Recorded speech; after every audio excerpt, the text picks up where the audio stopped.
Again, meeting minutes of July 22, 2025. Make a motion to accept the minutes or approve of the minutes. So a motion? Second. And second. Any further discussion on that motion? Again, meeting minutes July 22. Hearing none, all those in favor? Aye. Opposed?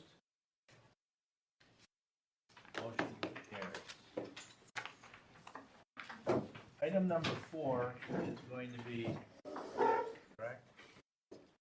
We have some guests with us tonight, and I think they want to share some commentary with us regarding the 2024 comprehensive financial reporting. So come on up and join us. Oh, Go put on Fozzie on the record. make a note that we have Fazia. How do I say that? Fazia. Fazia? How do you say your last name? Hiroshi. Okay, has joined us as well. I'll turn it over to you unless Danielle, you want to. Yeah, I'll just speak. We submitted the financial audit by July 31st, and we have Jake Nell here from CLA who will be going over the audit with us.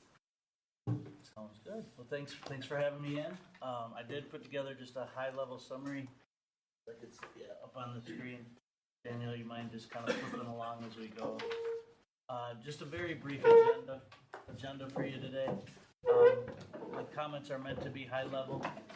I'll give it a moment. Yeah, we could have put a seat over here for you too, Jake, if you want. Yeah, if you want. Sure, I'll wheel over there.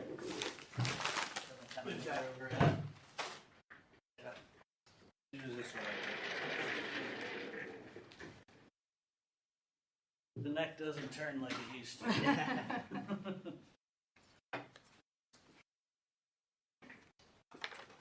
On the next slide, I've got the agenda for us today, but just real quick, brief introduction. You see a lot of familiar faces around the table, but Jake Linnell, CLA. So I'm the principal involved with the audit. That means I've got the overall responsibility related to the work our staff is performing, related to testing all the financial information that goes into that 2024 financial report. So really what I'm here today is to kind of share the results of that audit, go over our letters and our reports as a result of that, give you a little bit of an understanding of the process we go through to do that, and then of course open it up for questions from the committee or for forward-looking thoughts in terms of future audits as well.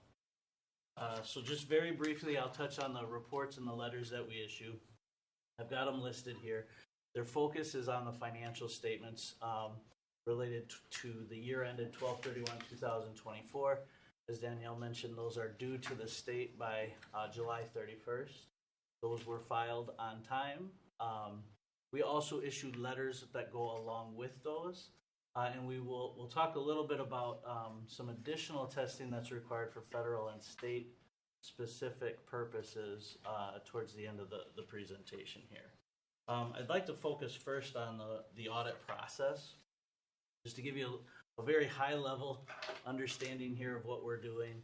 As we perform our risk assessment related to the audit, our group is really focused on things that can go wrong in the financial reporting process. And we're doing that through a team of folks that's been dedicated to state and local government audits for their entire careers, myself included. I've got about 24 years in with public accounting now, focused on this type of work. So really the process that we utilize is focusing on understanding the controls and processes that the city has in place to be able to prepare the financial information and ensure that things are captured appropriately.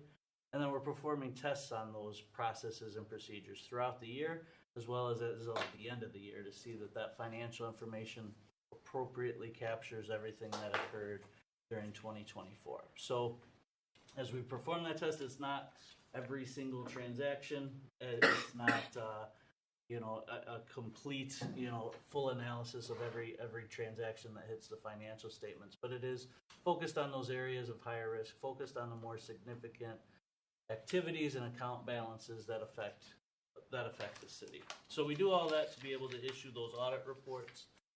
And the first is the audit opinion related to the financial statements.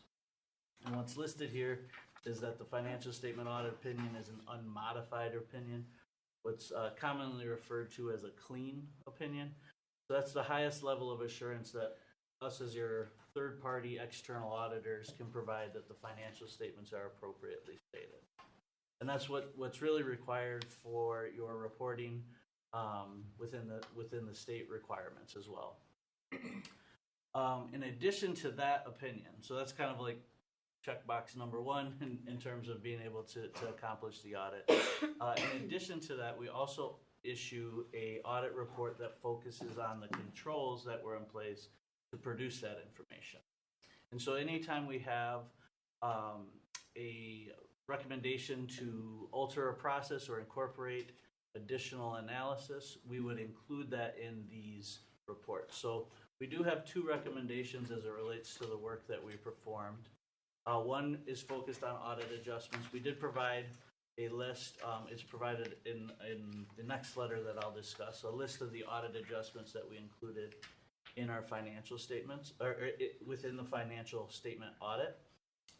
So those have been provided to the city. The city was able to review them, post them, was in agreement with those adjustments, and really our recommendation is just to incorporate those close procedures into future close periods so that those adjustments are included as part of the natural close process as opposed to our audit process. In addition to that, there are additional testing requirements that have come due for both federal and state compliance primarily related to the ARPA funds that have been in use, that have been used by the city. And that testing is currently in progress, but we are awaiting some information from the city to complete that testing. We are in active communication related to that, but those due dates are quickly approaching, and so we have recommendations as it relates to getting caught up to being able to comply with those federal and state additional reporting requirements for those grant dollars. So those are unique to really 2023 and 24. I would expect after that it would kind of go back down to your typical testing that you've always been in compliance with, but just making you aware that there is some catch up to be done related to those programs. And then beyond those opinions and letters, we also issue the governance letter, which is really more focused on things that were just new related to the audit process. I won't go through all of those lines in detail. I will say there were some new accounting requirements that were required to be implemented within the financial statements, and the city was able to appropriately capture everything that was needed for that. So no difficulties or disagreements, no trouble in terms of being able to make it through those new reporting requirements. This is the letter where we include the adjustments that we've made, as well as there are times when we'll find something that's small enough in nature not to require all of the statutory reports to be updated, but large enough to say, okay, these are some things that you could continue to refine and get more specific on within your close process. And so we make you aware of those adjustments that were not made as well, just so that you're aware. Again, if they were significant, we'd ask the city to post them and they'd be included in your materials. So really more just kind of that lower level threshold of small items to continue to try to refine on a go forward basis. Beyond that takes us through kind of the audit results, kind of looking forward into the upcoming new GASB statements. I won't go through each of these in detail. These are really more just left as material for you here. There are 3 new requirements, 102, 103, and 104. Each of those is going to become due in future audits, and we'll be working with the city to implement those and make sure that we continue to be prepared to issue that audit report on time, even with the new reporting requirements that will come into play.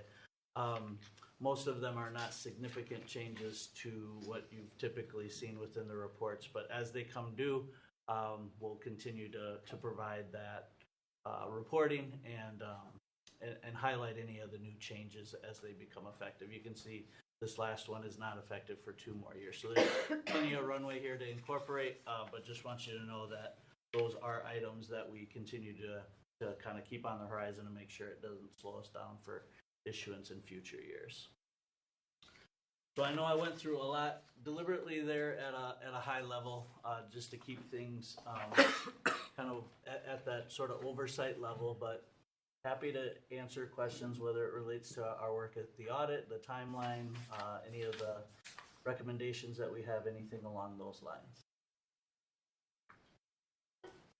Go ahead, question. I do have one, I'm sorry. So I'm looking in that you note land as a capital asset. Is there ever any differentiation between land held for conservancy or land that's developable? That's a great question. There are some new reporting requirements, and actually one of the new reporting requirements that I went through will enhance that as well. The focus currently is on land that's held for sale versus land that's not held for sale, whether that's land that's to be used for city purposes or land that would be used for conservancy. Those 2 buckets currently remain in the same category as not held for sale. In the future, you'll see more guidance around items that are held for sale to provide more details around that. Thank you. Any other questions regarding financial statement results, audit process?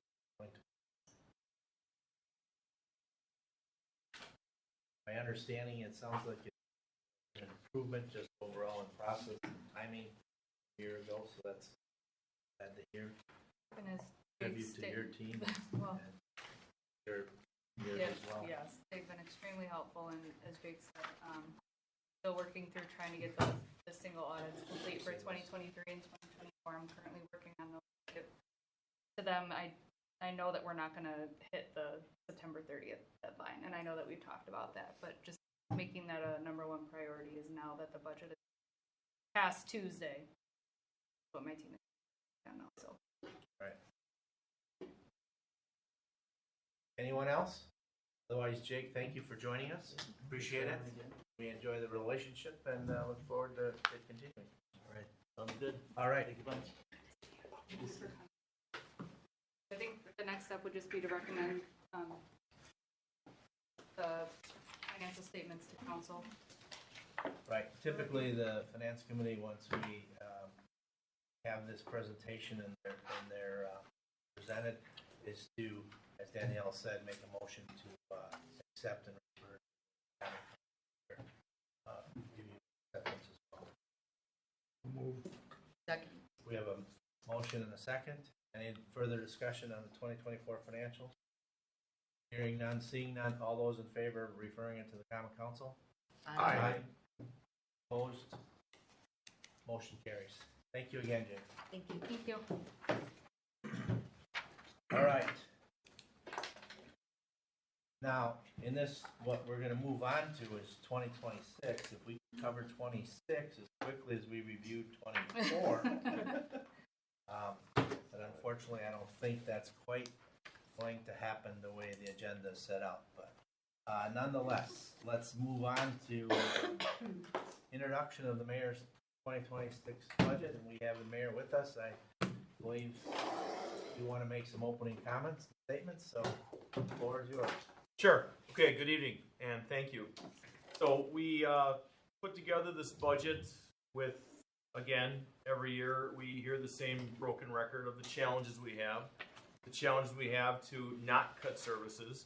The challenges we have to provide the citizens a level and expectation that they have for services, high standard of living. And that's a tough thing to do. And we see and we recognize the increase in costs that come with development. We've got a lot of development happening. We've got a lot of development in the pipeline, and we've got more that's being proposed. So we know we're going to have growing pains again every time our city's up to about 36,500 people, and we've got a lot of pressure to move things forward. We've got to make sure we really deliver a first responder group, DPW, police and fire. That comes with a cost. Citizens expect the best. We try to give them that, and we are definitely having challenges to where we go with that, and increased road repairs. So and Danielle, I'm sure we'll go into much more detail with how the net new construction equation works with where we go with levy and what we have available. And I know I talk to citizens daily about where we're going as a city, whether it's the budget, whether it's their tax bill, whether, there's all sorts of things that come into play.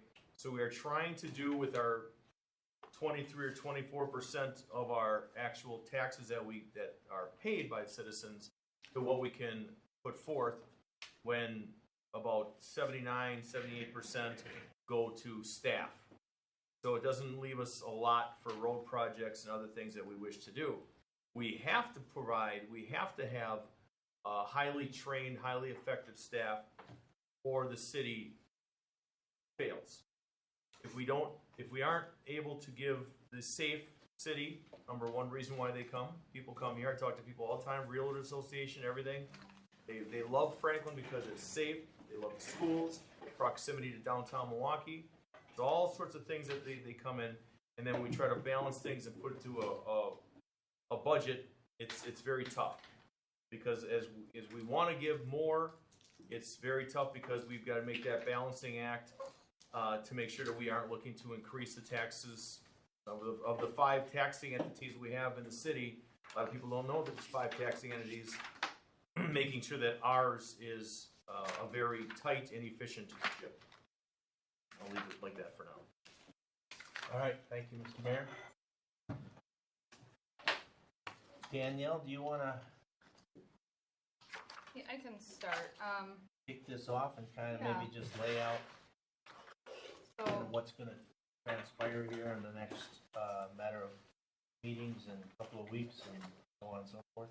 yep, so before I jump into, I'm going to do a very quick overview of the presentation that was done at the council level on Tuesday of last week. I know Dennis, you were there, but for the members that weren't, give you just a brief overview of what the council saw, and I guess for any of the department heads out there that didn't attend the meeting either.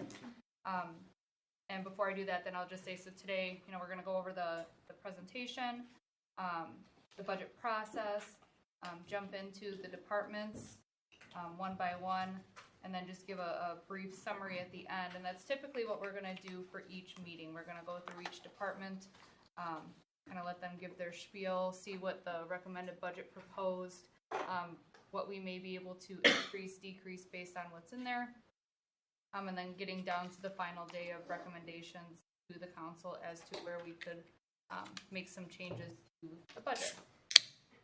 So the presentation, like I said, I won't go through every slide. I think some of it more operationally.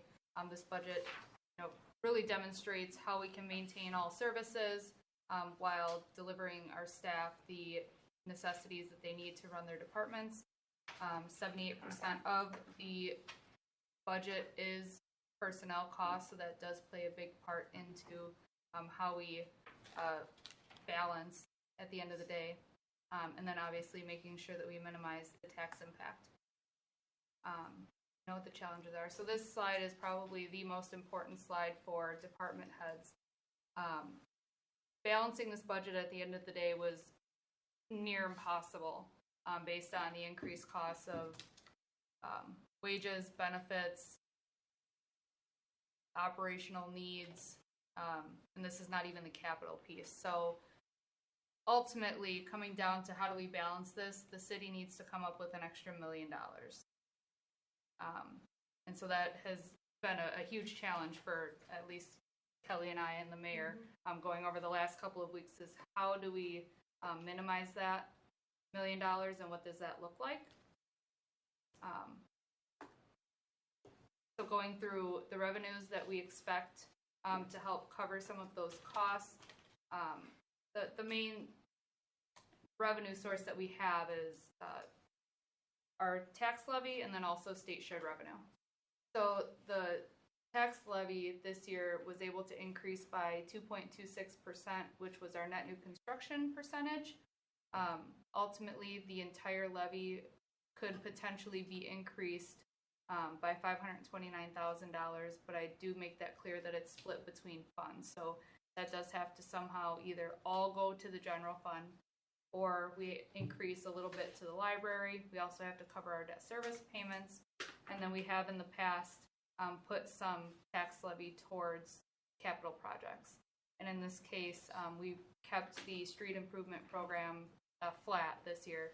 We increased the levy for the library by 2% to help cover wage increases. We actually were able to keep our debt service levy flat as well, but that only left less than $500,000 for the general fund, essentially put back into the operational costs. State shared revenue, the only increase that we received on that was 3.3%, which was $44,000 for our supplemental aid. We have seen in the last 2 years a decrease in license and permitting revenue, and so I left that relatively flat this year and conservative, pending some minor changes that we may be implementing in 2026 to increase those license and permitting fees to be more comparable to other municipalities. I can say that our fines in the court have significantly increased. They've gone up about $100,000 in 2025, so I did keep that relatively projected number for 2026 as well. But our interest income went down about 40% from 2025, what was projected for 2020. I'm sorry, from 2024 to 2025, and then you keep going down in 2026 because the market rates are going down. So where does the general fund money go? Like I stated, we have $33 million in requested expenditures for 2026, and 78% of that comes from the personnel. Remainder of that covers operations, services, and equipment. This budget does not implement any additional personnel in it above and beyond, I believe, the community paramedic, and it actually decreases some small positions in some areas with either not filling vacancies or just departments not needing more. Based on the levy and the relatively flat increase on the assessment, overall our city's assessed value relatively stayed the same. It was only a 0.7% increase residentially, but it was a maintenance year, so overall the assessed value of the city didn't fluctuate much, so we're looking at a potential tax rate of the same as last year.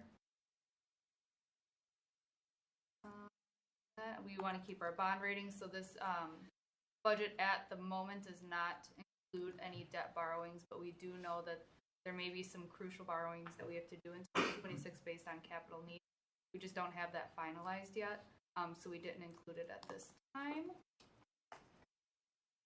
We do have some opportunities for filling the gap up here. Obviously, this is just some. There's many opportunities that the city is looking into implementing that maybe some are short-term, some are long-term. But just to give you an idea, we're right in the process of evaluating staffing models, shared positions, intergovernmental agreements, seeing if there's anything that we can do, joint services, reviewing contractual services that we have with other contractors, seeing if there's something that we may be able to contract out instead of doing in-house or vice versa, delaying capital projects to preserve fund balance and reduce our debt borrowing, reviewing monthly financials for overperformance, and then continuing to pursue grant opportunities. And then some of the decisions that are under review that we've considered but haven't made any decisions on are reducing specific budgets operationally, freezing non-essential hiring, scaling back on facility maintenance, decreasing service levels based on, how do I say it? I think the mayor, you've made mention before that, what can the city do to deliver excellent service without being at a level of service that exceeds what the city can financially afford. So seeing if there's any minor adjustments that we can make there. A potential raise in taxes and increasing city fees and pass-through costs. And like I said, those are just some.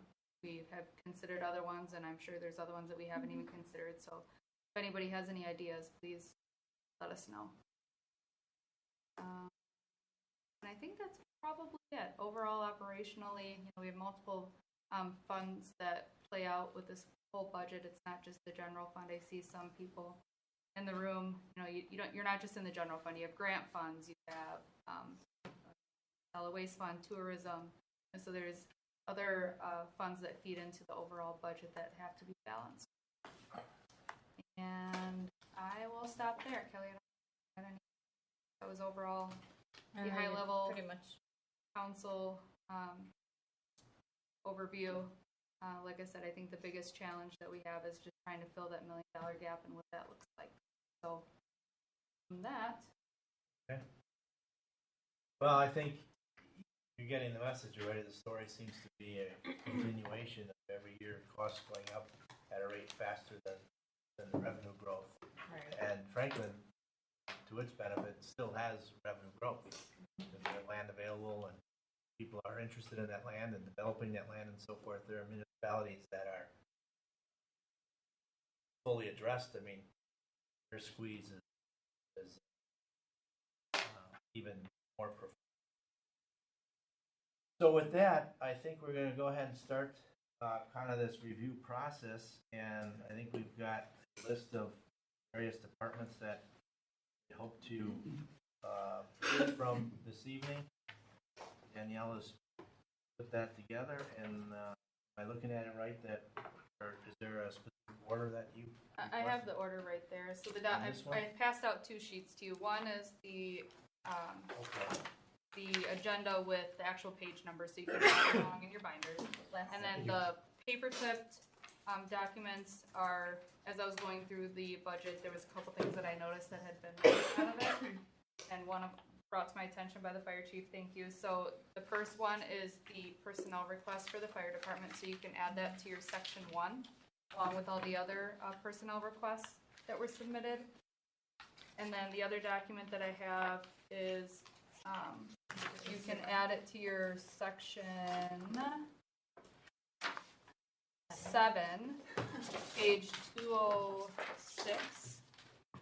So if you go to page 206, I realized that for the sewer fund, the only document in here is 1 page of revenues, but you didn't get the expenses in your budget, so I printed just the whole sewer fund for you you can replace that 1 revenue sheet page, take 206 out and put in the other documents that I gave you, and that'll be the whole fund for you. Page 206 comes out. Yep, and put this in instead.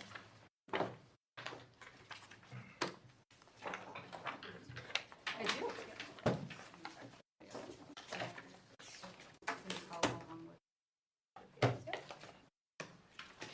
I think first tonight, unless there's any department that has to leave right away, we can take you first. Otherwise, I think the first one we have is inspection.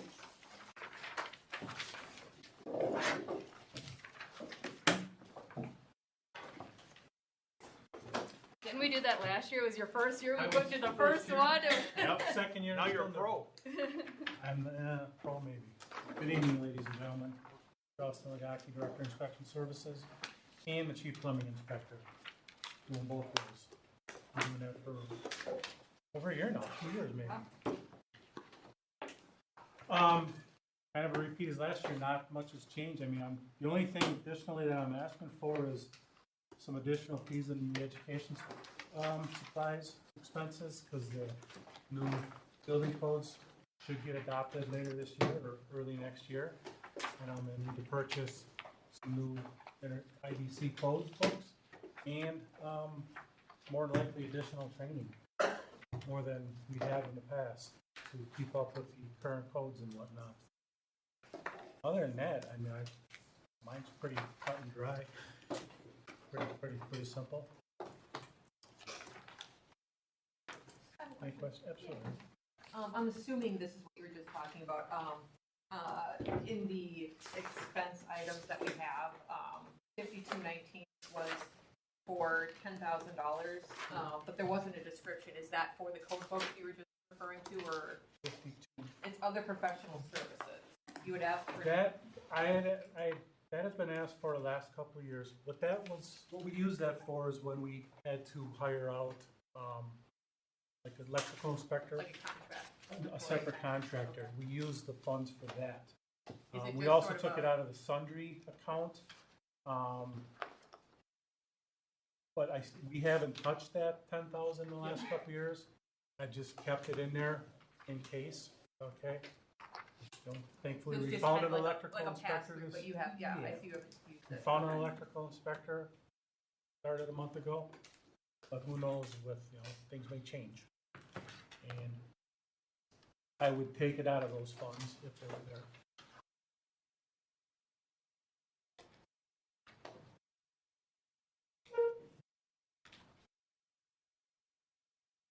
All right, any further questions from the committee or the group regarding inspection services?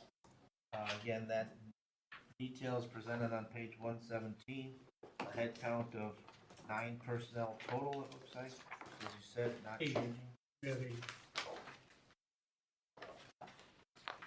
You have 8 because of Because the I'm doing dual work. dual but- roles. Okay, But we keep that position Absolutely. vacant but filled with the intention of filling that in the future. One more.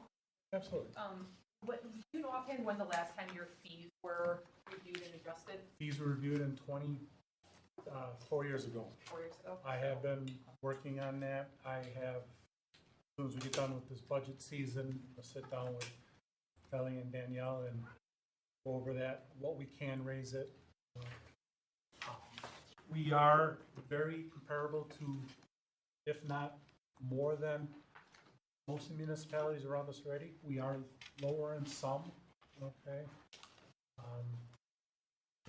So it's just something we gotta look at, and there's other areas we can add some, raise it up a little bit, but I don't wanna go too much, because then we're well above, the neighboring municipalities. I don't know if we should do that. Well, and I think to piggyback off that, and I might ask you a question to speak on it, Courtney. We have talked about how the impact fee structure is. Our ordinance does say that we just automatically increase the impact fees annually by CPI. I calculate that. And so we've discussed that maybe implementing that on our fees across the board, putting something in place that whether we increase it by CPI every year or have some mechanism in there so that not each department is reviewing fees schedules every 5 years or 10, just getting Right. something in place that is just an It's automatic. an automatic adjustment to all the fees every year, like have an ordinance or something that says. There every are a rent couple the state. municipalities that do that. Yeah. I mean, I've got their 24, 25, and 26 increase. So, I don't know if that's, But what I wanted you to speak to is how your department has now, we implemented that E-plan review program yeah, that has. we brought in generating- E-Plan late last year. They do all of our plan reviews that are required, that are going to the state where we didn't get any funds. We contracted out with E-Plan, and we get 10% back on anything they do. That's 10% we never saw before. Okay? We're also aging municipality for all plumbing plan reviews. As far as I know, the city of Franklin's never been aging municipality, so that's additional there. how is that process working, functioning? Amazing, I think. We are at, since November of last year, we're at about 105 plan reviews done so far through. I've spoken with the owner, Yogi, of E-Plan, and he's just amazed how quickly we how many plans we got coming in through them.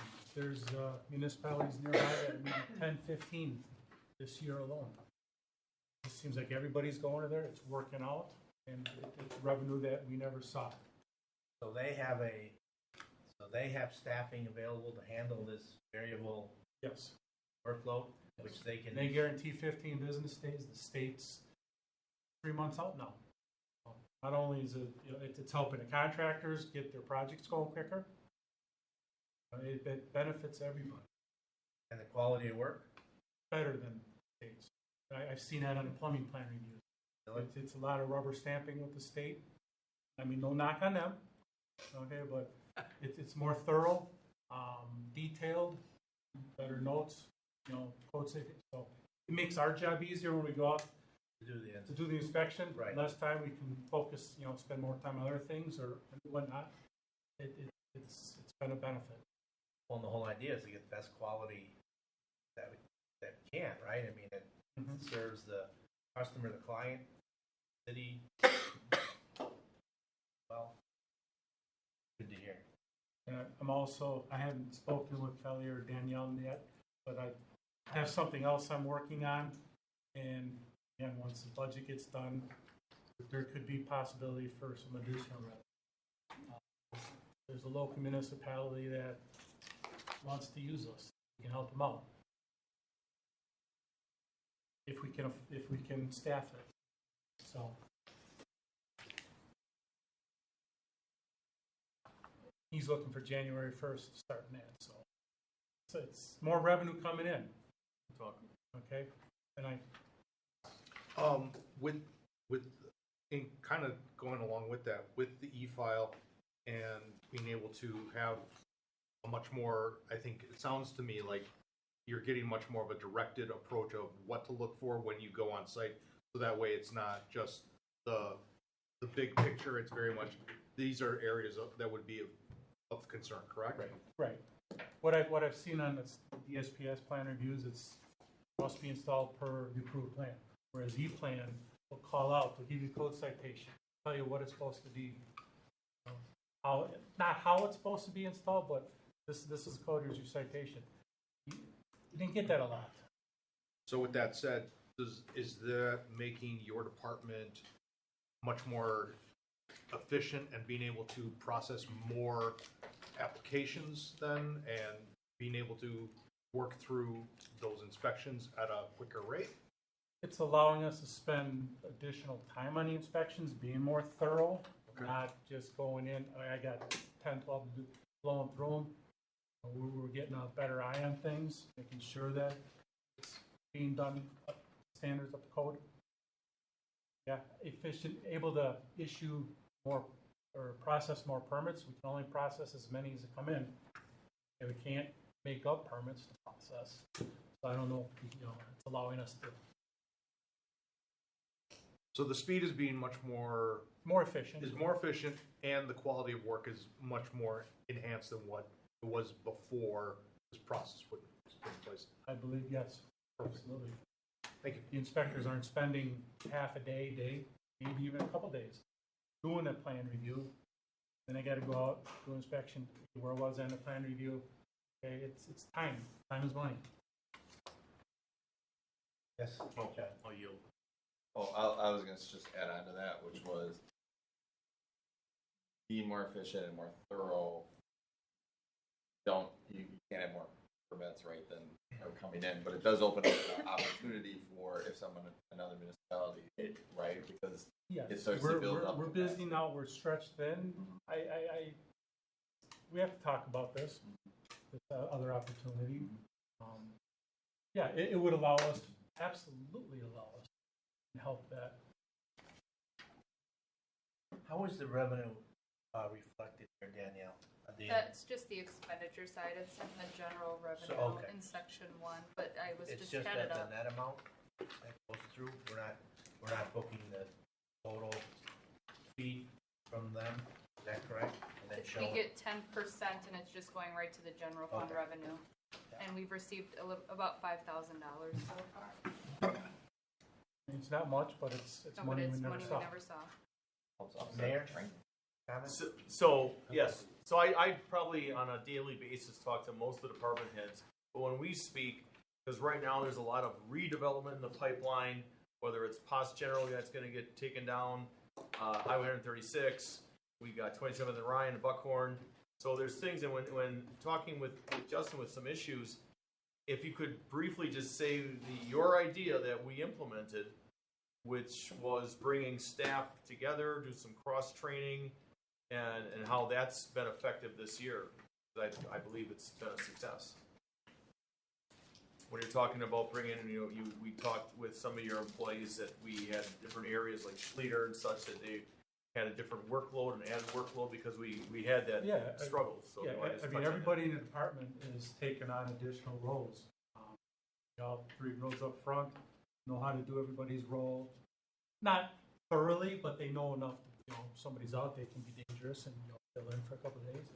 We've got multiple inspectors that are cross-trained in many different, plumbing, electric, building, okay. Everybody being cross-trained, it helps, again, being more efficient, thorough, time savings. Any other questions, comments? John, go ahead. Yeah, well, the real change in the money here is it all in the personnel as it is in most of these cases. And what is the assumption for the increase in wages this year? So I can speak to that. So it's wages for non-reps. And the reason you'll see the big difference between the 2025 projected and the 2026 recommended budget is, like we stated, there's that one vacant position that we want to keep funding every year until Justin's retirement, and a potential for hiring a plumbing inspector since he is doing both roles at the time. And we just didn't essentially want to lose that funding. You know how much it costs to hire one of those positions, and so taking it out of the budget and trying to find that money somewhere else down the road didn't make much sense for us at this moment. So we just continue to fund it on an annual basis if needed, and It's easier to keep it there, roll it over than, like you said, Yeah. try and right, find it later. yeah. I mean, you're gonna get it back at the end of the year to the general fund or whatever. But it is a 2% wage increase preliminary for non-represented employees. What's the assumption for the group health and dental? Preliminary is 5% for both health and dental increase. But we're working through some mitigating circumstances that we may be able to decrease that. So we put that in there as a placeholder. So that's not in stone yet? Huh? So that's not in stone yet then? No. It's not set in stone, but the 5% increase is included in your mayor's recommended budget. Right. Oh, yeah. Okay. We're trying, but they can't get info to us any earlier. Right. Pretty much everybody's doing their renewals now for the new. All right, any other questions, comments regarding section? Hearing none, let's move on. Thank you again Thank for you. your time, joining us tonight for a bit. All right, gotta find the list. Next, we have senior travel. So Basil, if you want to step on, it's page 163. Step on.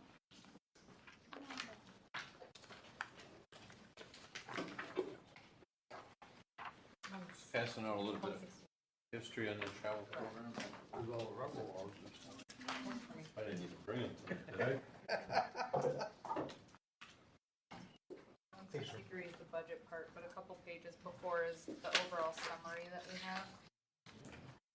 Yeah, how you doing? Thank you. Please be careful with the word. Can't get my turn. No.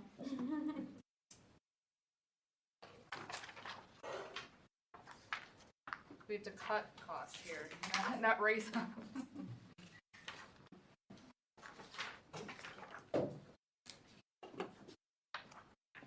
I'll give you a second, a couple minutes to read that.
Thank you. Okay.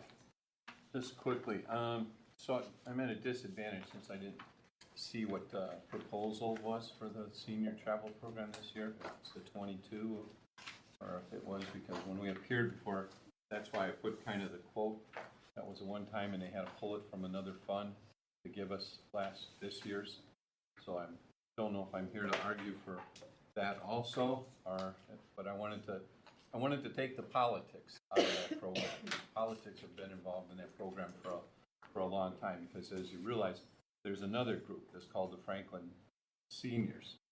And whenever the travel program would come in and get money, it would automatically be the same that would be handed to the senior program, even though they never asked for it. So when we got to 2000, when I had to fight back then to get it, they also got 2. So it was 4 in the budget.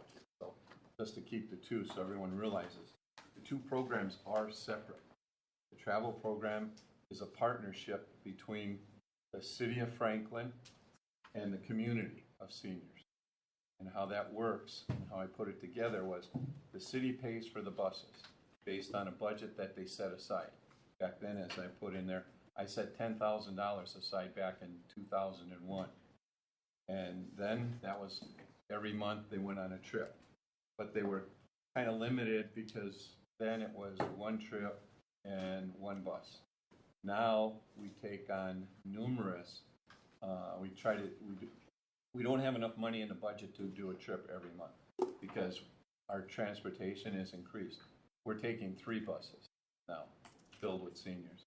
And it's not always the same seniors. You know, a lot of people say, oh, it's the same clique. The old days it was, because once you filled that bus, there was no room for anybody else. Now we have it based on who signs up, and we take them. So there's nobody left behind. The problem that we have is, as you were talking earlier, the city has to decide if this is an issue. We have these fancy signs that say quality of life when you enter Franklin. And you talk about bringing in, you know, the businesses, and you talk about police and fire to protect the citizens. But now, what are you doing for the citizens? For example, the seniors. The seniors do a lot of volunteer work in communities, and they're a backbone for a lot of organizations. So the money that the city gives is only half of the equation. They still pay for their own trips. So whatever I orchestrate when I put a trip together, the seniors are paying for that. And the city just pays for the bus. So in the cases where we increase, so any money that you see is going for the bus. It was set up for liability's sake back then. We were afraid that if the city got too involved in it, that they would be liable. So now we just make it that they just pay for it. We get an invoice, goes directly from the bus company right to the city, and the city pays that. And it's based on what we have.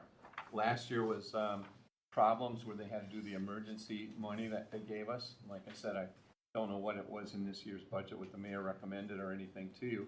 So based on just that involvement, the backbone of a community is what the city wants to do. And from what I hear with everyone with the speech, you know, just a little while ago about quality and protecting the citizens and all that, this is one of the backbones. We get a lot of compliments on this program. There's a lot of communities that call and ask about it. We have fun on it where we don't do any gambling trips or that, but fun, like, for example, we had this last show that we went on was 2 bus loads. And we had to change a restaurant because the Marriott had a problem. So when we got down to the place, I told the people, we pulled into the parking lot, and there was a sushi sign. And then there was a Culver's next door. And I told people, I said, okay, everybody that ordered the salmon, you'll be eating at the sushi place. Everyone that ordered the chicken and the gourmet hamburger, you're eating at the Culver's. You should have heard those people, boy. But I can tell you, they had something to talk about, and they're still talking about it, because as we went around into the parking lot, I took them into a restaurant that doesn't do catering, doesn't do work in that area serving lunch. They're strictly a fancy, this is in Lincolnshire, they're a fancy steak restaurant. But for me, they let us come in and they fed the people. Talk about that, and that's what seniors do. They like things that they can talk about, and that gets back into the community, and that just helps and strengthens. So this is an issue of what the city, and I wanted to bring it to finance, so it progresses up to the common council, what the city wants to do for its community. You know, we can collect all the money, we can talk about land, as I've always said, is one of the most valuable resources of Franklin is its land. And we can talk about developing that, we can talk about giving businesses money to come into the city and build and that. But the key is what are we doing for the residents that have lived here, that have grown here? What do we do for seniors that pay property taxes and have no kids in the school system? So this was a nice program, and I don't think there's a senior that you'll find in any of the trips that go on it that they don't have a good time. They meet people, they talk to people, they get a chance to tell them about all their problems in life and just have a good, day and go home and they're happy and content. So I'm asking for on our budget, and I know that the speech that you were given here, but my understanding is 22. I don't know if that was fixed because we took it out of funds and if they found something, but I'm asking for at least 25. This year when I got the 22, that was 10,000 because as you can see, to show you how the program, we can't survive on 12. With the money from the COVID, we rolled that money. And it was just a taste, as I referenced in 2023, the budget line as a benchmark, what we spent that year alone with that. And these are trips that we're using 2 to 3 buses. I can't remember a trip where we only used 1 bus. And we're talking 110 people, 55 on a bus. So that's how many people that we have. And we're constantly getting new people. On every trip, we probably have at least 10 people new, minimum, on a trip. So there's people that are going on trips, other trips, they're interested in. But again, that's good PR that goes back to the city and goes back to when we talk about, or the mayor talked about how people want to come to Franklin. It's got good resources. That's one of the things. In other communities, when you say, well, geez, that's a lot of money to give to an organization, it's not. When you think of other communities have senior centers that the cities actually fund, the mortar and brick. They actually, have the entertainment in that. Franklin doesn't have anything. So when you think of it and ask yourself, what does the city of Franklin give back to the senior community? It's nothing. They've asked for years that they wanted a building. They've asked for years to have, a facility where they could go and meet. But we do have one of the best outstanding travel programs in the area. There's nobody that can duplicate it, and everybody's, I'm constantly getting calls on how do we do this or how did we get booked there. I'm going to get calls to say, how did we get into that restaurant, that nobody can get into, and that, even the people at the Marriott was like, where did you have lunch? I said, hold on. How did you get into there? They're not open for lunch. And I said, yeah, I know that. But I mean, those are just the things that the program excels in. So what I'm asking tonight, and obviously being one of the early ones, I know you're going to have a lot of cutting and coming up with where to find $1 million. I mean, I could give you some suggestions, but again, nobody listens to me. So, except in business. But 25. So if I have 22 in the budget, I'm asking for 3,000. If I don't have the 22 in the budget and only 12, I'm asking for that difference to make it 25. And I figure that's just simply. And then and if you look at from starting the program in 2001 with only $10,000. We haven't had a whole lot of increases in there. And if it wouldn't be for COVID to just expand during those idle years and then have that money there, the program would be a disaster. Now, that might be because people don't like me and they probably figure, well, since Basil started it, let's just end it. He's not good for the community.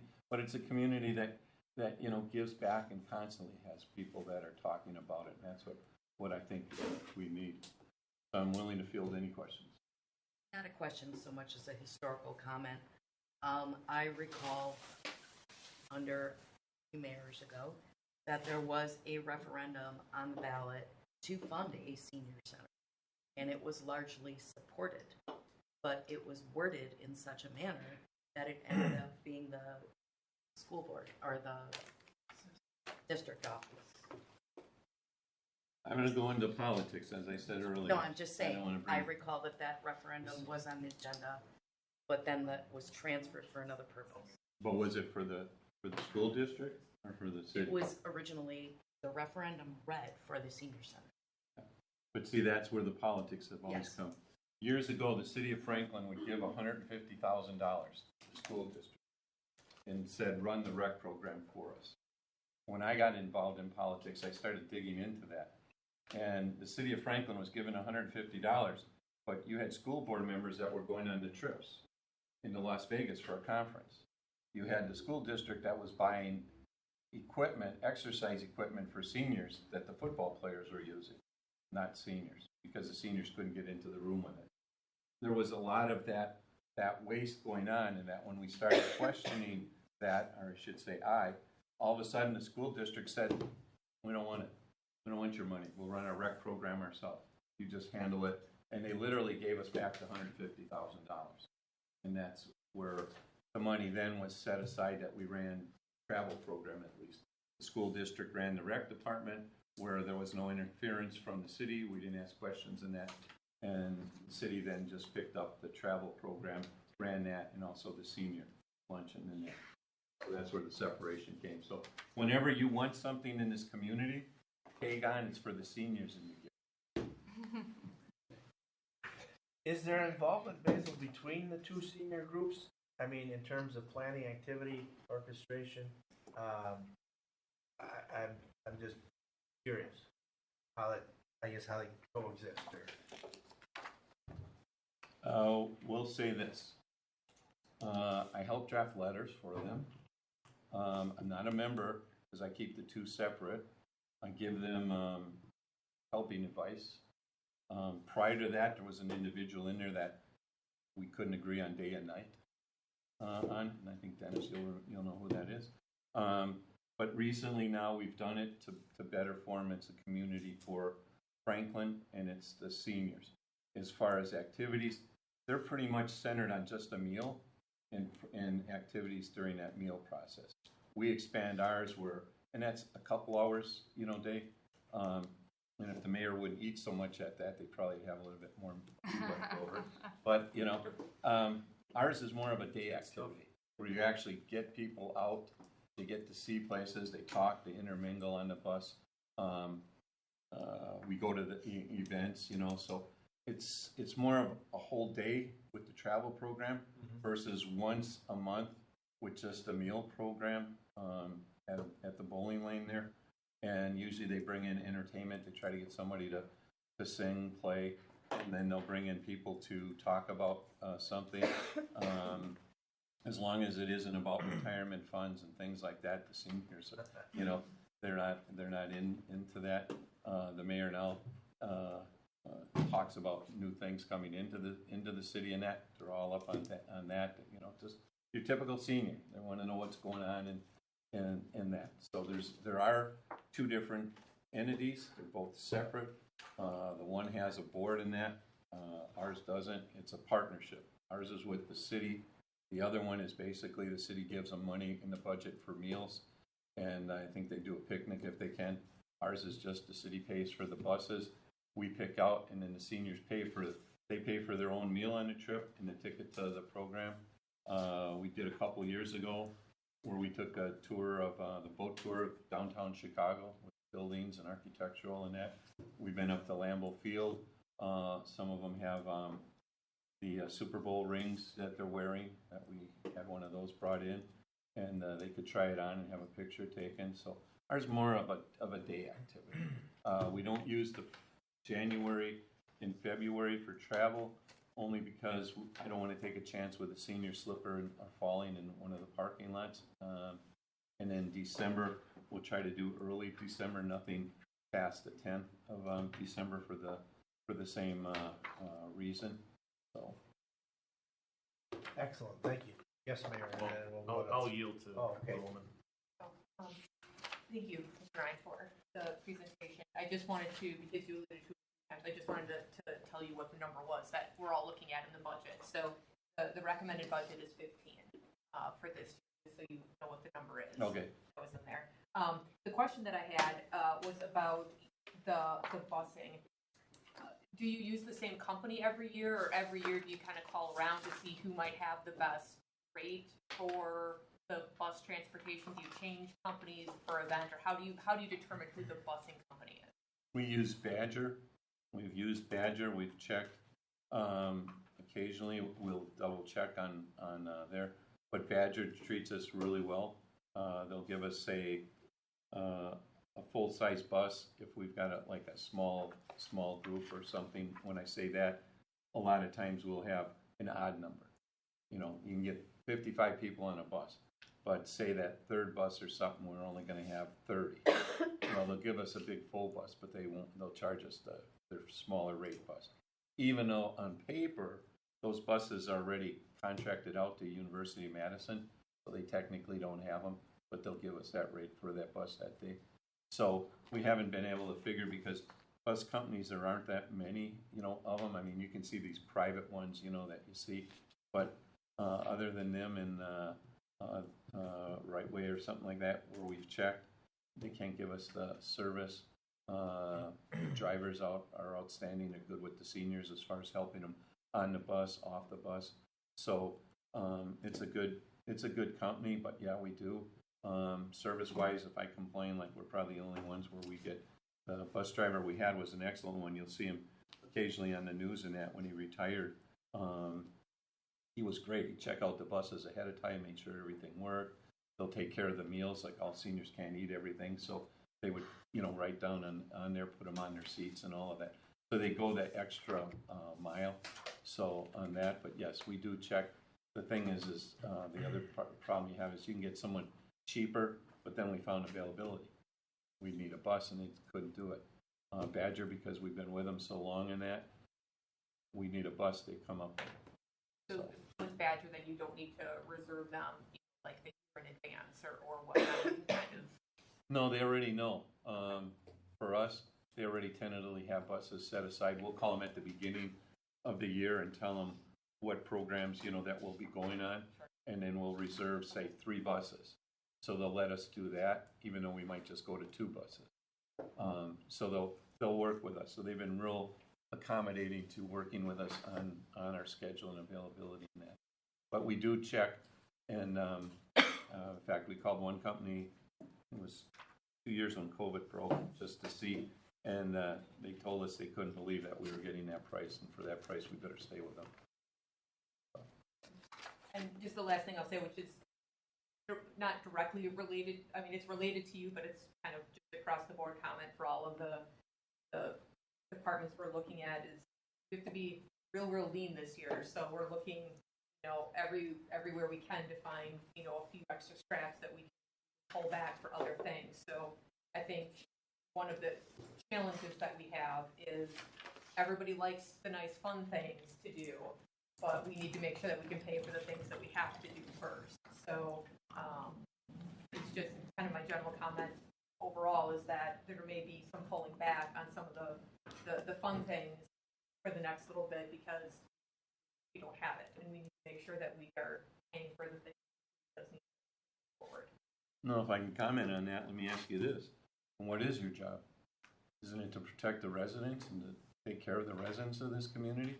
The fact that business wants to come in, if business comes into the city and they can't complement the city, but they take away from the city in the quality of life, that's going backwards. You know, so we have to balance every department's budget with what they have. And, you know, if I had my druthers, I would say that if we're 3% short in the general fund, every department should have had to cut 3%. They didn't do that. We didn't ask them to do that, but everybody should have had to cut. But nobody cut. Everybody asked for more. Every single department asked for more, some more than others, but everyone's going to get cut in some way, shape, or form. I think it's just reality. Let me just give you this comment. When I was an alderman, I did return phone calls from all my constituents, whether I liked them or not. But I always looked at the receipts, you know, and that was my fun part. If you look at the end of when you get all the receipts from all the departments, and you just start going through there and see, I'll bet you give me whatever month you want to, common council, and I'll find you expenditures to cut. I'll give you conferences that they go to, and you'll find a bar bill in there. I'll give you something where someone needed a snow blower for a roof that leaked, and check something. Sorry. No, go ahead. I want to ask about that bar bill thing. I can tell you it was something that I brought up when I was going through there. So if you look at some of the, at the end, and just look what the city's spending, end of the year, also I'd look at department budgets and see what they spent. All of a sudden they have X amount of dollars left over in a budget, and we're getting close to the end of the year, and all of a sudden come budget time, it disappeared. Well, what did they do? Well, they had a blue light special apparently somewhere that they spent all the money in that, because no department head, all these department heads sitting behind me, if they're smart, they're not going to leave any money in their budget. They're going to spend it before it comes this time of the year, or have it committed somewhere. I mean, that's your job, looking at those things, not looking at taking from a community that's growing, a community that you want to make the people happy that live in there, a community where these people should be the bread and butter of the city, not going in TIF districts where we give money away to get a business to come in here. Those are priorities that you have to wrestle with. I had to wrestle with them. There's nights where you couldn't sleep, where you had to make a tough decision in that. You could ask the police department, well, I can get, your revenue up, start hanging more tickets, but a majority of those tickets are going to go to local residents for stupid things in that. So where do you draw the line? Your job isn't easy. I never said it was, but you have to set your priorities. And this is a priority that I'm asking you to put out in the front, because it gives directly back to the community. It's not a referendum issue where they're going to be paying for years and years. It's a small request that people are proud of and can say something about their community. So you get PR, you get, the community, they get seniors that are volunteering. You don't pay them for church when you see them collecting in the ushering. You don't see them when they're helping voting at the poll places and that when you need them. You don't see that, but that's your community. That's a base that you can't afford to lose. I could sit here when it comes time, and I'm not promising, but I do tell seniors what's going on. I'm sure they'll pack the common council room again and say, what are you doing with our money? Those are the people that you represent. Those are the tough decisions that you have to make, and those are the priorities you have to set. It's tough decisions Oh, all around. next. So. Fawzi, All right. go ahead. No, that's fine. Go ahead. Okay, I just had a quick question. So you do about 10 trips a year, is that right? I just want to have an My understanding. answers are never quick. The question may be quick. Okay. The answers are never quick. I just want to have an understanding. And then is depends, yeah. everything on the website and on the Franklin City website? This year was a difficult year because normally I have the trips already committed, but this year, since we had to go before the council to get the money, as a rule of thumb, we go based on how much we go on. For example, if I go on a trip and I take two buses, that's $1 amount that comes from the pool. If I go on a trip and it has 3. So where that money gets exhausted is availability. We don't go every month. We go basically, and the cost that's been hurting us is the cost of the transportation going up. As you pointed out, your overall cost here is employees. It's what, 78% of the budget. The bus company is the same way. They're getting their employees, they're getting maintenance, they're getting, fuel costs, all of that. That's what's going up. So I have no control over that. But as a rule of thumb, what we do is we take everybody we can on a trip. We don't have anyone where we say, no, we don't have any room in that. And then towards the end of the year, if we have to run short, we'll either cancel a trip and not have it, because by then I try to hold back on something in December. There might have been something else that I could sneak in, and I may book it, but I have the availability from these places that I can cancel. So it's based on basically the people. We don't have a budget where we're flowing with money out of our pockets where we say, we need to go on every trip. We got to exhaust this and that. We have a budget. In fact, this year I didn't come before the city greedy. The mayor wanted to give us more money, and I said, no, I'll live within the 10,000 that you gave us, because that's what we originally, were talking about. I said, I'll live with that. So we do have trips on our webpage, and if we use up the transportation costs before then, those other ones we won't go in. That's simple. Mayor, go ahead. Okay, I'll try to wrap this up and bring it home. So when you That's came, no fun. I don't want we all are interested in the Basil Ryan long answer, so we like those. Yeah, but I figure I can now, I have these people with. Go ahead. So when you came to council and you got that 10 grand that so you were able to then, and trust me, I'm very careful on this say because I want real short answers. So it was enough to adequately fulfill your mission for this year.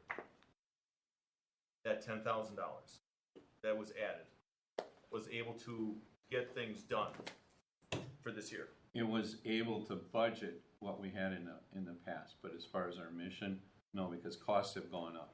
But we lived within, and I think everyone's, happy Okay. with it. Okay, good.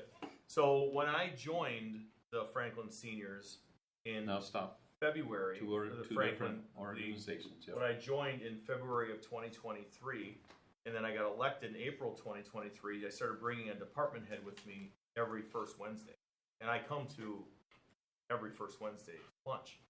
And I know the seniors have really enjoyed seeing and talking to the department head that's going to give, what do you do for the city?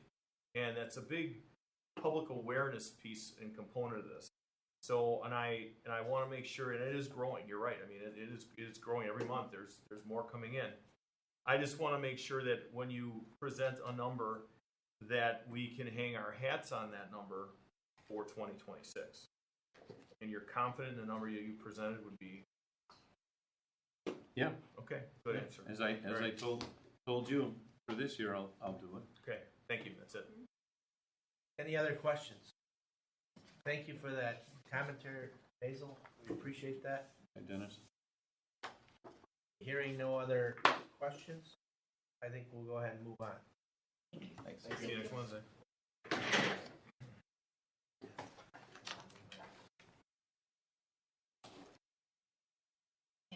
Possibility. We just had a comment, several comments up here. This might be a prime candidate for sponsorship. A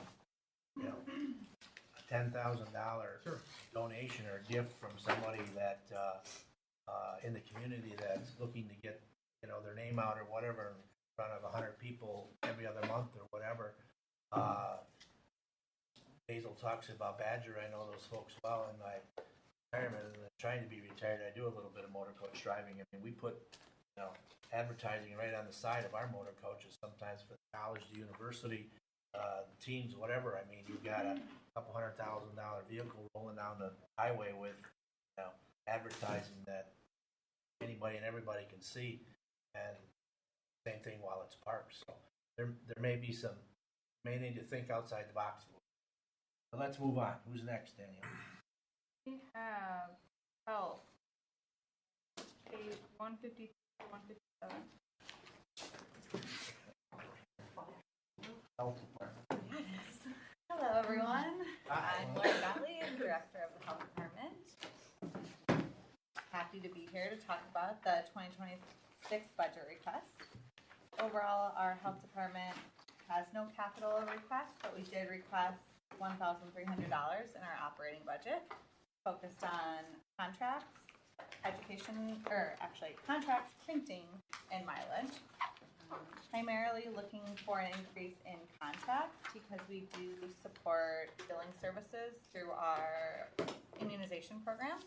And one of the grants that we're anticipating to end in 2026 currently covers that. So just trying to soften that burden when that time comes. And then also we provide the language line for residents who may call into our department or a department within the city of Franklin and not speak English as their primary language. And any department would have access to that, and we pay that contract on an as-used basis. So ensuring that we can continue that. Printing, we have a host of a variety of different positions within our department, but printing supports like inspection narrative papers when we're doing retail establishment inspections, clinical service printing, serve hundreds and hundreds of individuals with the senior health fair that we have and the immunization clinics that we have typically in the fall. Inspection reports, like I mentioned, program materials and poster printing, and then daily department printing. We were able to purchase a printer with grant funds, but then we maintain a James Imaging contract throughout the year with a grant and then need to pay for printing costs that come up. So that's why that request is in there for an additional $750, and then the $50 for mileage based on departmental needs. We haven't increased that for a while, and support increasing in that. So two things. One, it looks like we did increase your contractors and we did increase your mileage. Looks like we left you at last year's amount for printing, which is not necessarily the end of the world, but to the language line, I know that the council just approved court having language line. Is there a reason that we can't combine and all departments use one? Or what? I guess I'm just trying to understand if you guys have one and it's offered to other departments. I'm wondering if we maybe any other department that could be using a language line and paying for it, if we can somehow consolidate that. So just a Kelly, comment we could probably Lisa, look and into. I have been working to do it for a citywide process with requests that are in advance coming through administration. However, like those one-time uses, is definitely something that we can explore. I did make a couple other notes to just chat about the department, but I'm really proud of the department over the past year for doing continuous quality improvement. I feel that our department is really strong at collaborating and looking for creative ways to save funds and then also bring in additional revenues. We do an annual strategic plan focus, so we're able to intentionally plan out the future for the health department and make sure that we're able to utilize our budget most effectively and take the opportunity to apply for grants when needed. Do annual performance reviews to be able to shore up any areas for improvement and close up any gaps that we might have. And then we also do a community health improvement plan. So we do an assessment every 3 to 5 years and then carry out a health improvement plan with community members. So the offset of volunteer hours that we have and then different grants is really an asset add to the community, which exponentially brings up the offerings of health locally. I like the comment about the sponsorship because we have been forced into creativity ourselves and it's been quite fruitful. So being able to make creative asks to community members who then deliver on sponsorships or donations in kind. Our Drug Free Communities grant that has provided $125,000 annually for substance misuse prevention locally. We've been able to match $125,000 through in-kind donations from the community. So people are willing and able to support us, and that's been really nice to see. Another point that was made earlier, which I have to agree that the health department does, is we take care of our community because our community members are our greatest asset here in Franklin. I once heard a quote, and I'm not going to get it right, but something along the lines of everything matters and everything else matters until you lose your health, and then health is all that matters. And we really focus on that daily because we see people in their most vulnerable states. Human health hazards, public health nuisances, dog bites, social service referrals are at a greater level than ever. It's outpacing years before like we've never seen. There's a lot of mental health crisis, a lot of substance use, so we're trying to both do prevention but then also do an effective response to help manage our vulnerable population needs here in Franklin.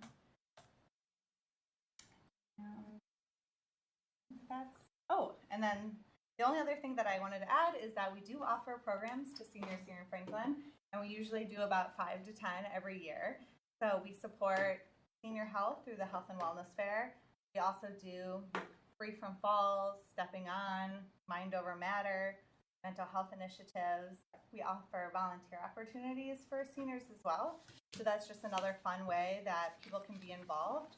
And one of our key health priorities of community connectedness. So encouraging people to get out and socialize, but not always can people do that depending on their vulnerabilities or their abilities.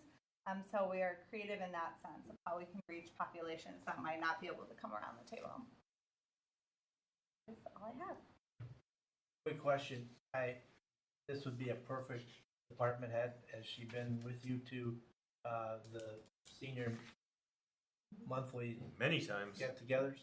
Her and her group come quite often to the senior lunch. Even if I have another department head there, Okay. they already have pre-set dates that they're doing scanning and taking photos, and so yes, they are extremely active with senior. Excellent. I saw some That was it. hands there. Other comments? Yes, go ahead, Cory. Danielle still my thunder with the language line question, but the other question I had, just because I see the numbers going up every year and I don't think that it's ever been done before, but is there a consideration perhaps to charge a nominal fee for sharps disposal? Now, I know that technically there is the contract for them to be taken from, but that is still city money in the city budget and part of our waste disposal contract. And the numbers are going up every year. And I'm not saying to gouge people by any stretch, but, and I know we charge for people to purchase containers, but perhaps there is maybe like your first time pay X amount and then, you know, the rest of the year is free or something, but some way to bring in some sort of revenue off of that. I don't know how many, when we have the number here, I don't know how that breaks down with like unique users, but I just see that the actual container amount is going up, and before that, the poundage would go up every year, so. We do have an active contract with Sharps Disposal. We have looked at all other opportunities available, and we have by far the most cost-effective option. Thus far, when analyzing it, the benefit of having people properly dispose of needles has outweighed the cost, wanting to charge people for having to do it. Also to note, good point on that, is that the company used to measure in tonnage, and now they don't measure that, so we track containers. It is only offered to Franklin residents, but definitely an area that we can explore. But I'm glad you mentioned revenue and prices, because I did not mention this, so I just thought this is a fun fact about our department is one of our FTEs is completely funded by a drug-free communities grant, so that's unique in that regard. Also, we run an environmental health program. We're agents of the state for licensed establishments, so hotels, motels, public swimming pools, and do inspections and licensing for that, also food trucks, and that essentially, the revenue offsets the cost for that program. We've had a 0.1 FTE as well. That's a staff member under that program that we've been able to fund to a 0.4 FTE for the past few years to help support that effort as well. So just another thing. And then immunizations, we are able to bill certain insurances to offset pricing for administrative fees of vaccine administration. At your container question, we're thinking of that process. If we're charging a nominal fee for the container itself? It's at cost. So we purchase them to have them available.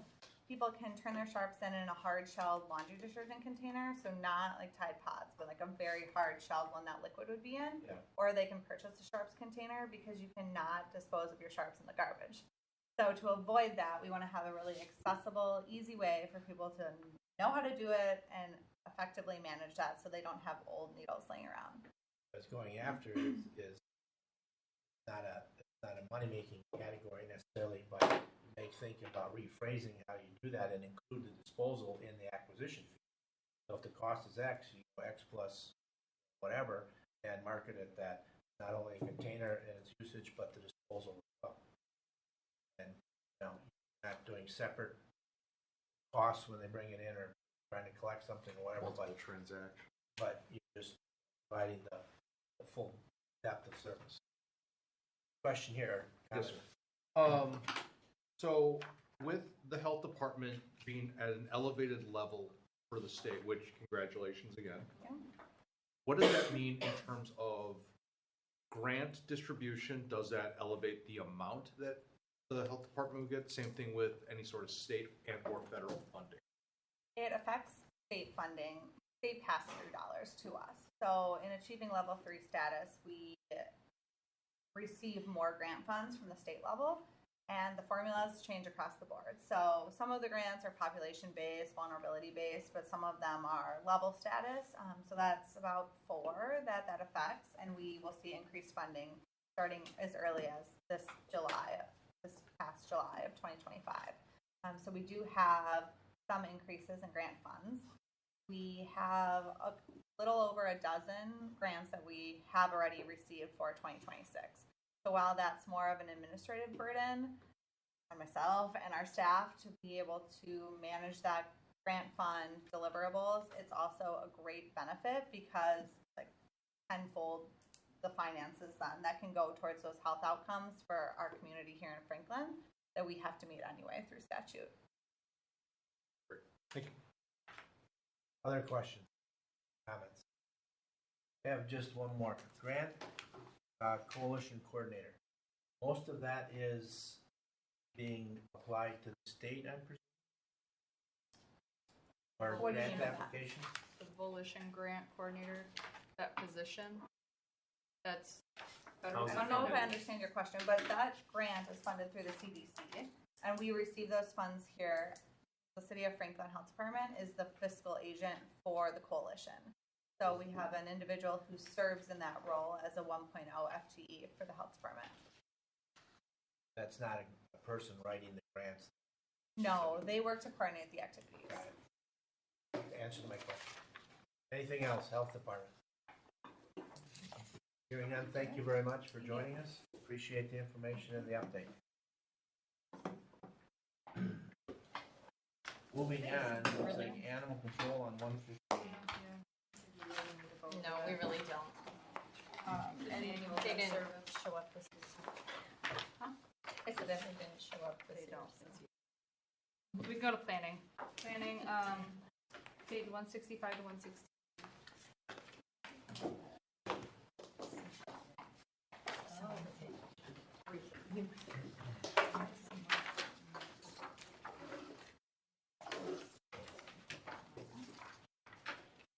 Good evening, Regulo Martinez, Planning Manager. A quick overview of the Planning Department functions.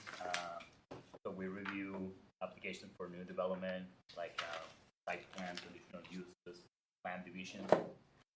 And also we do the zoning code enforcement, complaints related to the Unified Development Ordinance, implementation of the comprehensive plan, review any amendments to the plan or any amendments to the future land use map. And also we staff several boards and commissions, Plan Commission, the Board of Zoning and Building Appeals, Board Monitoring Committee, Parks, and we provide also staff support occasionally when it's development related to the Community Development Authority and the Economic Development Commission.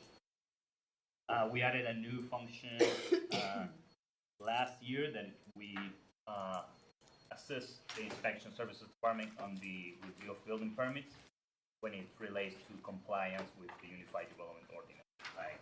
Building setbacks, height, lot coverage, impervious surface coverage, or even for residential and commercial permits. The activities of the department is measured in number of applications, number of boards and commission meetings, number of complaints, and incurs. That doesn't include special projects like ordinance updates or amendments to the comprehensive.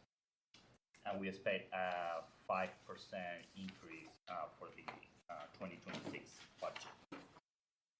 As regards the staffing, is the same amount as we have for this year. So it's 6.3 full-time equivalent. Planning manager, myself, 3 planners, full-time, 1 part-time planner, 1 administrative coordinator, and 1 intern. Currently, we are fully staffed except for the intern position, which is currently vacant. On the operating budget, only 1 line is requested to be increased. The subscriptions is to upgrade our eCo platform. That is the platform that we use to host our zoning ordinance. That would allow for new tools like Plan Development District Ordinance online, additional tools that will be available for staff and for the public. And there are 4 lines that are actually being decreased. So actually the operating budget overall is being decreased. Just miscellaneous notes.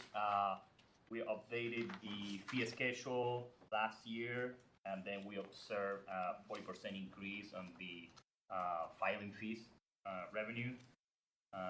We revised our public meeting notices to a more efficient use of the public notice line. And we also completed the Unified Development Ordinance rewrite project, so that that no further budget for that project is needed. That's basically the highlights, but I'm happy to answer any questions. Questions, anyone? I think, and I may have missed this, but I think it's important to note that you had done your updated fee schedule last year, and you are, what is it, 40% over last year in Yes, terms yeah. of Yeah, we compared the the first year prior. 6 months of this year with 2024.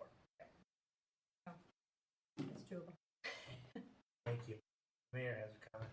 So just a couple quick points.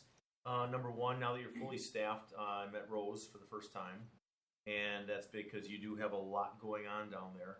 I talk to you daily, probably, about a lot of things, and I just want to thank you for you and your staff being very responsive, and you are understanding that sense of urgency to get things going because we have a lot doing, a lot of moving parts. So I appreciate your responsiveness, and I think when I talk to developers and redevelopers and people looking to talk to things, when they speak with you personally, I get a lot of positive feedback. So I think you're doing a great job down there. I know you were elevated to that position under me and my administration with the Common Council. Put trust, faith, and confidence in you, and I think you're delivering. Thank you. Thank you. I just have a comment. Go ahead, To Maggie. echo the mayor, yes, you've been doing wonderful, thank you, and I never have any issues with your budget, and typically stay within all of your accounts and everything, so, I just wanted to say that when you said you asked for $500 more in subscriptions, we did apply that, so you did get that, and then some of the decreases that we had put in the mayor's recommended budget is just based on historical spending and how, if it never reaches even remotely close to what's been budgeted in the past, I reduced it to be more of what has been historically spent. So I still don't see any issue with you overspending that, and if any issues do arise, obviously bring it to our attention. But then the second thing is the quarry monitoring. I know that in the past we've received some sort of like update to know if the cost was an increase. I know that we received the revenue from Paint and Bowen. yes. So I'm fine with that, but I know it increased, I believe, in 23 or 24, and I just didn't know if you've heard if there's No. going to be any update to those services or not. Not so far. Okay. For next year. So I just left it as what it was last year, and like I said, it's an offset, so it's no burden to the city. But if you do get something that means that we need to increase it, if you'll just let me know. Okay. Thank you. Thank you, Rainbow. Thank you.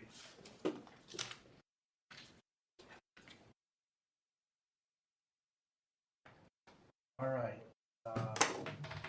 Looks like next on the list is fire.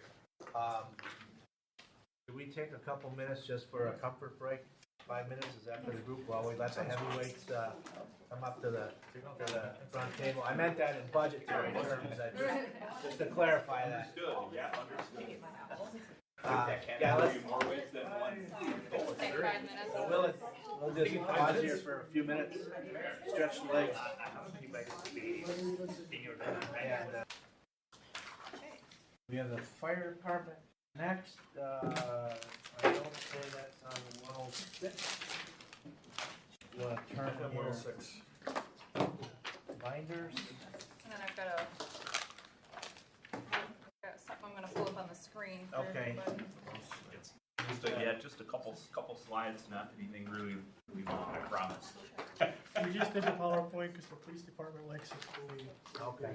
That's by PowerPoint. 30 to 35 slides. I enjoyed that last Or year. not. I'm sad. I was looking forward to it. A lot of animation. And side stories. Flashing lights. You're going to have to entertain them for a second. My computer. No, all good. We can actually start, yep. So, Fire Chief Jim Mayer, with me this evening is Assistant Chief Shannon Antoine, who oversees our Emergency Medical Services Division as well as our Community Risk Reduction Bureau. And to my other side is Assistant Chief Bob Mankey, who oversees our Operations Division. we'll go ahead and step through our budget, and I'll try to pause several times. If anyone has questions for us, we're happy to expound or answer any questions that you might have. Okay. So our call volume in 2024 increased by 5.5%. So all the discussion of development in the city, as many of the other city departments, we are feeling the result of development and increased population, increased businesses. This year for 2025, our call volume is staying about steady. We'll see what the later part of the year brings. It seems like our trends is that we seem to have a spurt one year, then it's steady, and then the following year we seem to have another spurt of increase in calls for service.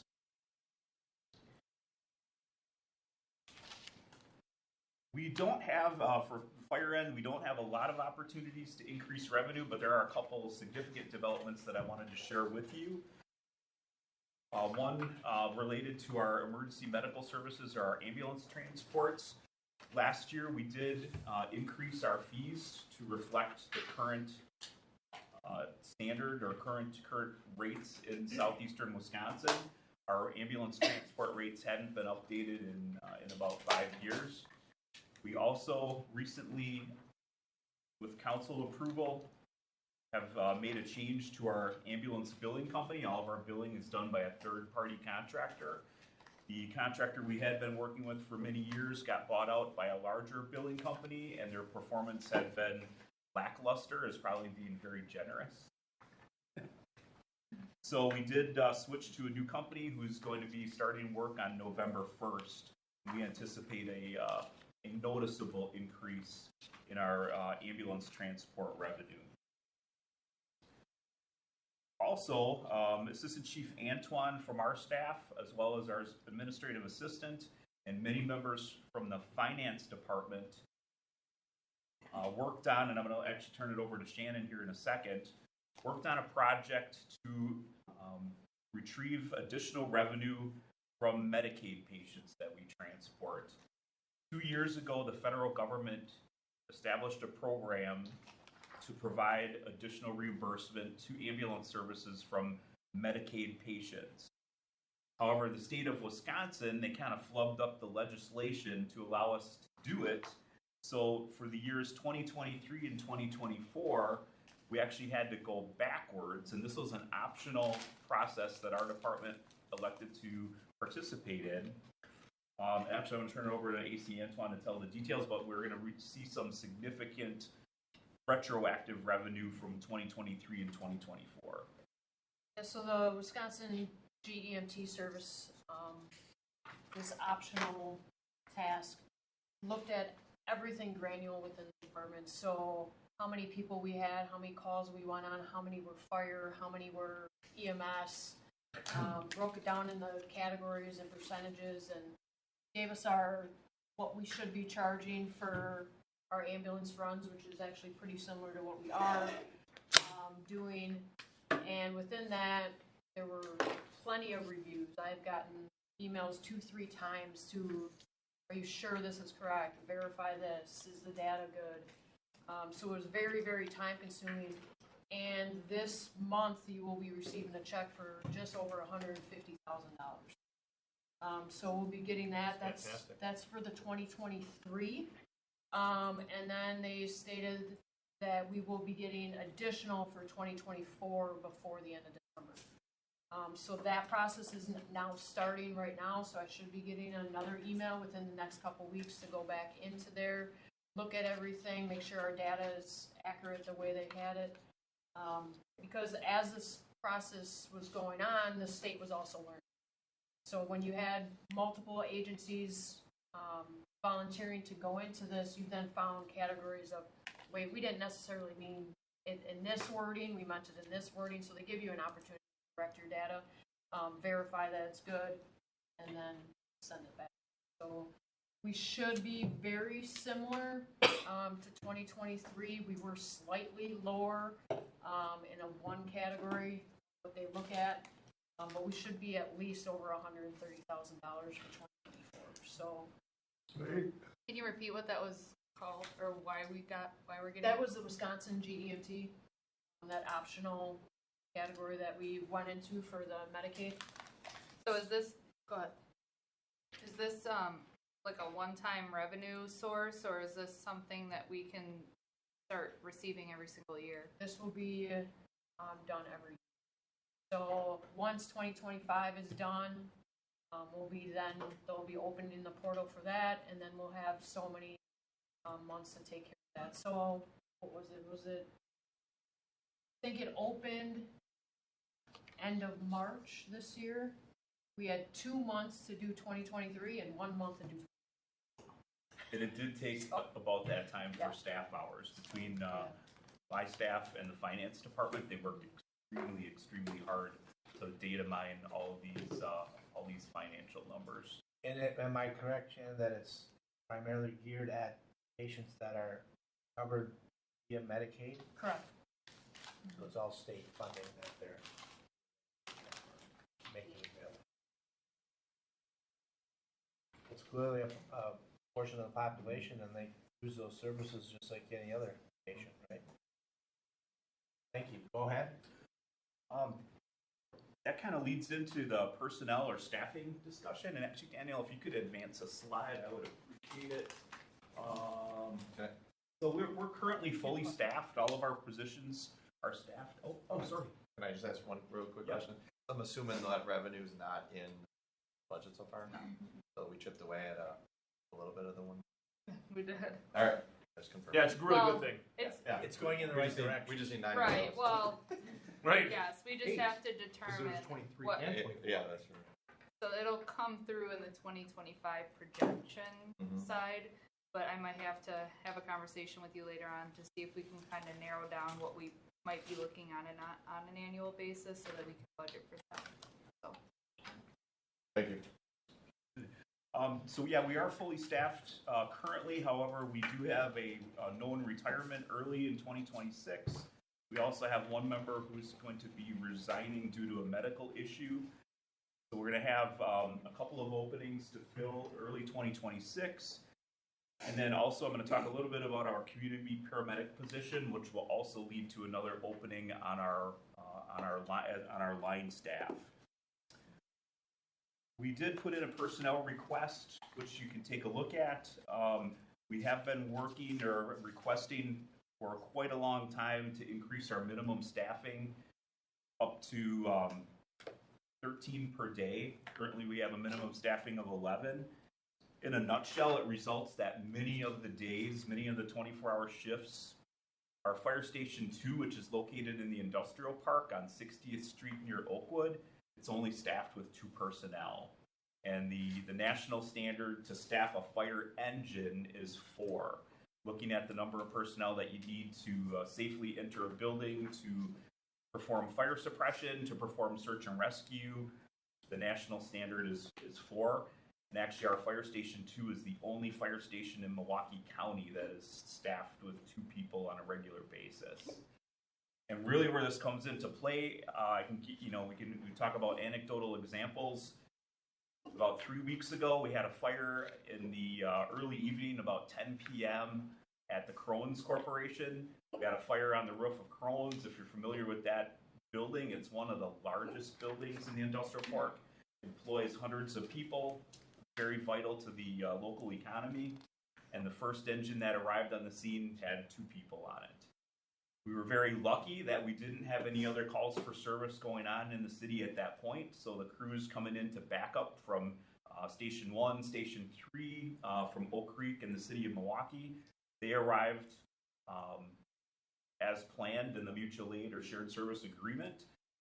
But it is, as fire chief, it's something that I need to bring to your attention that, we kind of dodged a bullet on that one. That, yeah, everything played out okay. They were able to apply water from the outside, slow the fire down. The fire sprinkler system in the building did activate to keep the fire in check as well.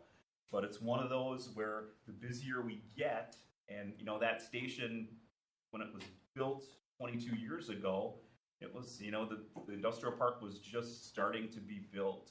And now we have a hospital on 27th Street. We have a Saputo cheese mega factory.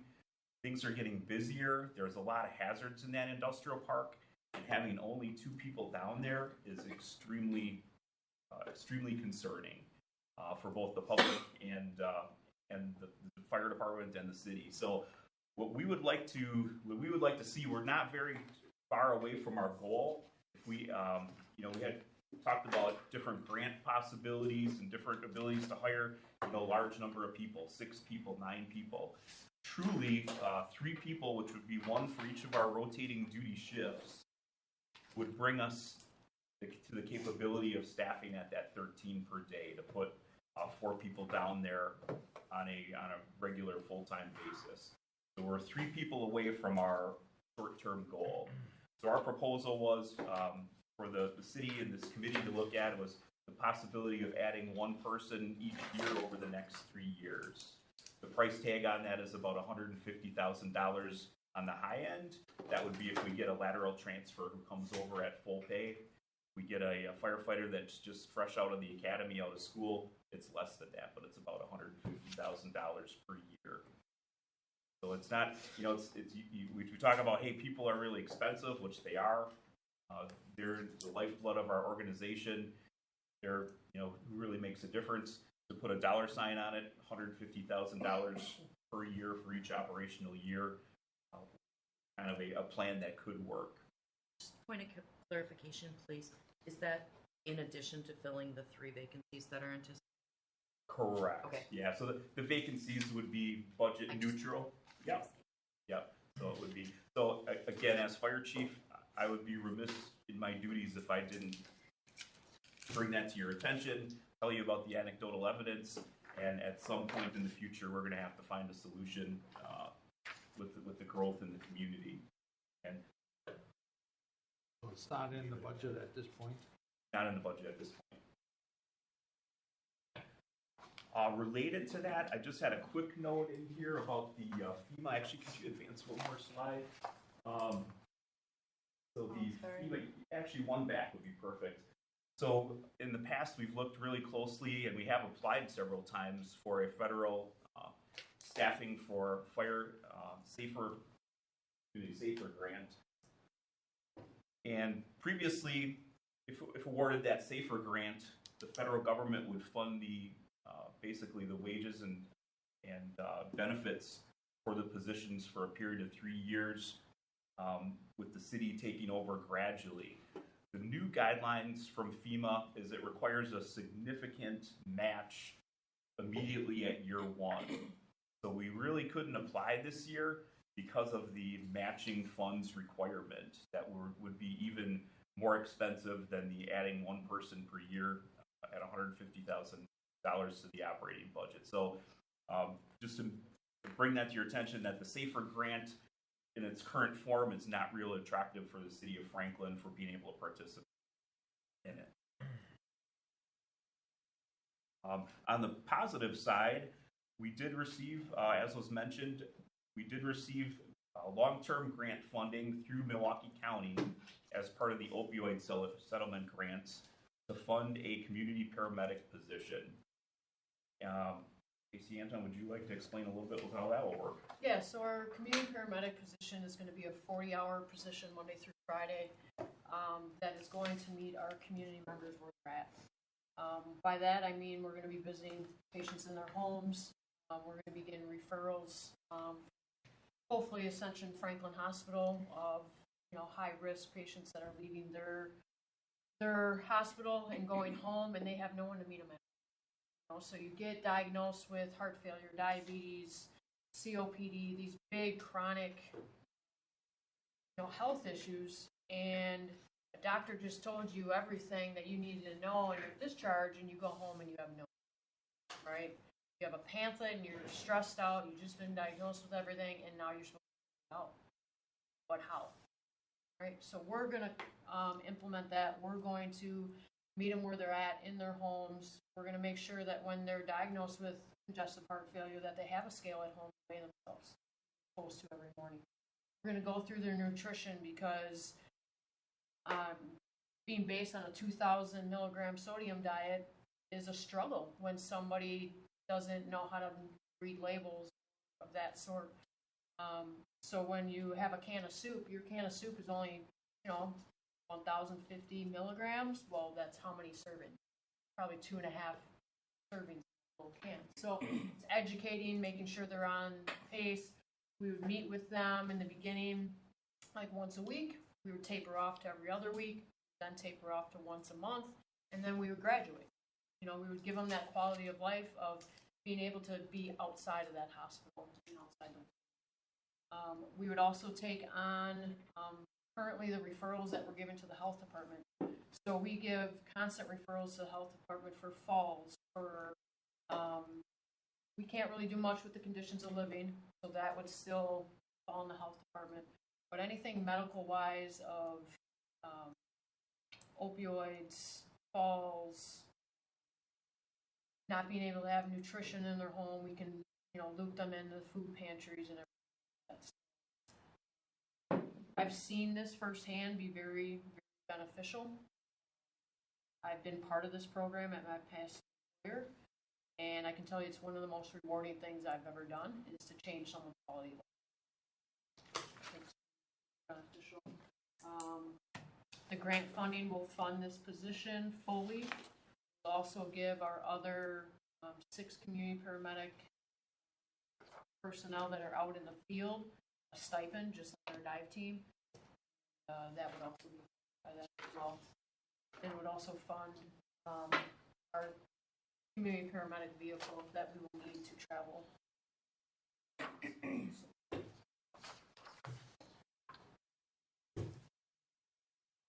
I'll pause for any questions on the personnel aspect. Moving on to operating budget, not too much to discuss. There was one item that I listed on the handout, a budget line that we use for purchasing education materials for the schools and at public events. I believe there was just a clerical error on that line, and it could possibly have been my entry on it. It was entered as 8,000 requested when in previous years it's only been 4,000. We were not requesting an increase to the line, just status quo for that one. I think that one might have been just a clerical. And for that one, we do generally spend all that money around this time frame. October is fire prevention month, so we can't really anticipate how many kids are going to be in the school and so forth.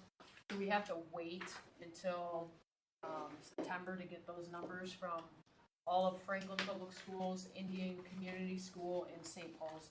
So those are the schools that we deal with, and we actually just all those schools. Hey, you guys just were at ICS last week. Mm-hmm. My kids told me. Oh, yeah. Yeah.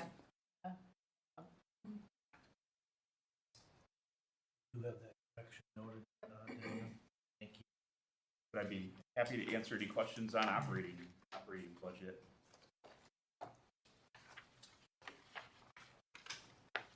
Is there a cyclical pattern to the call volume? Is wintertime significantly higher, lower?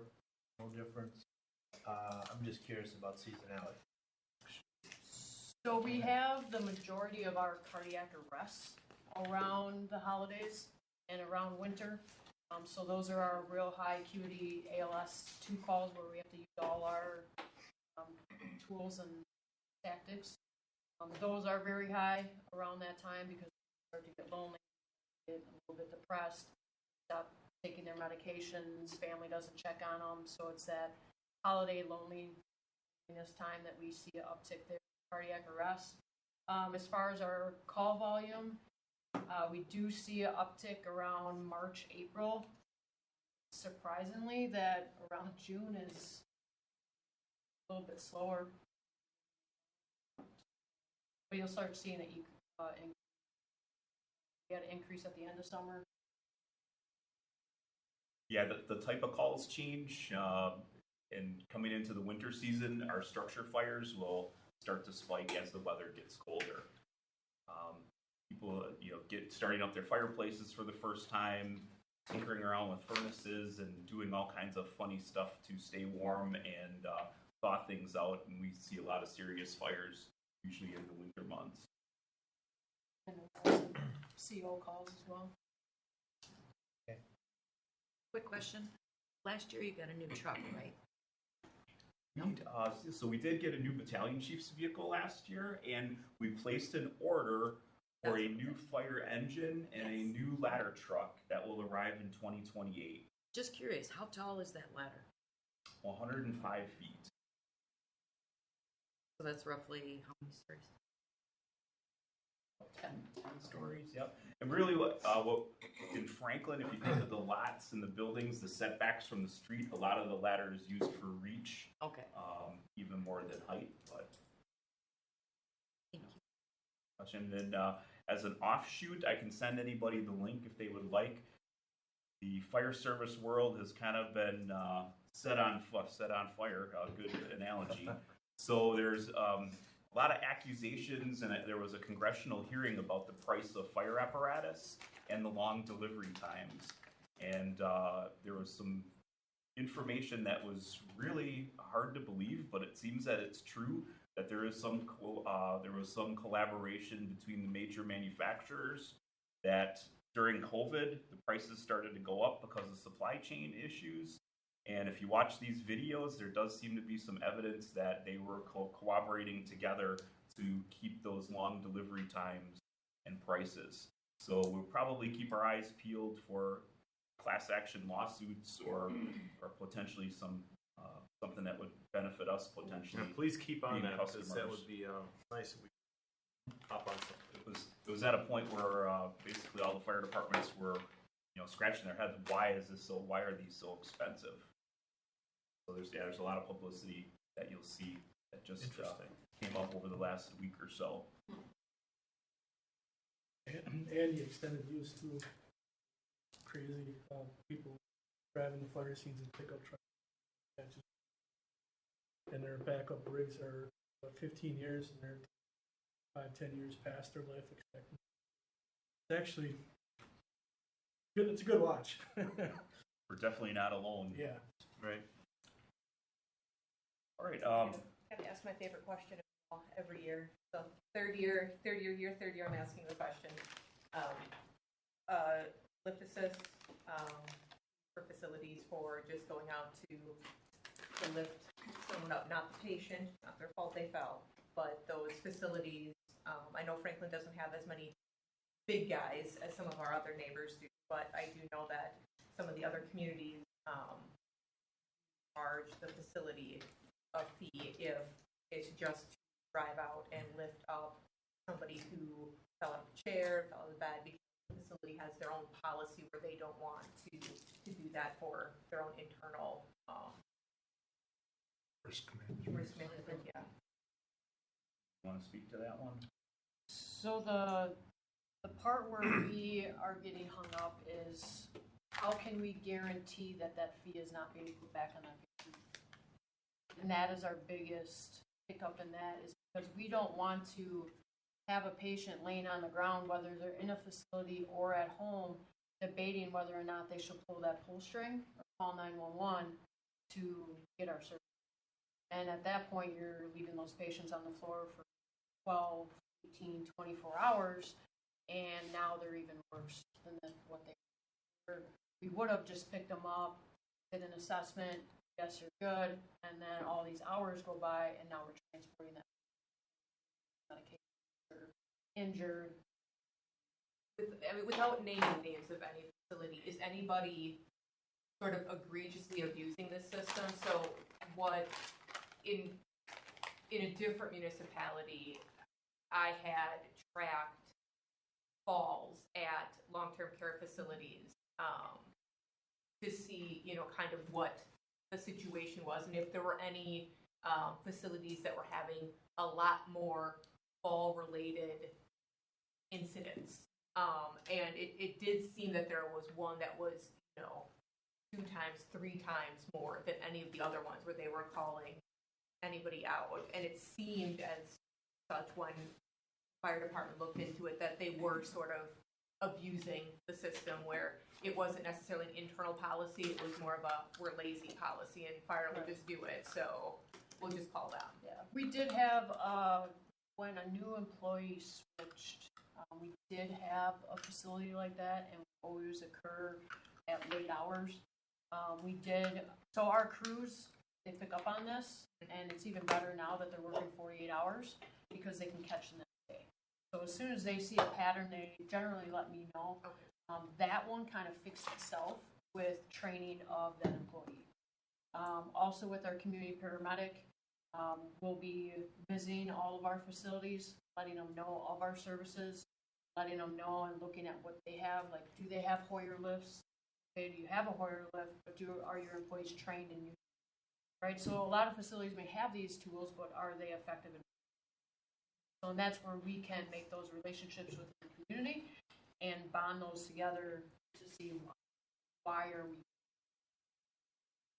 I mean, as long as we have a mechanism that we can catch, so that no one is, abusing the system, drain our resources, as you said, we're short, sometimes. So if there's someone who's, abusing the system when there could be other calls coming in that are more dire.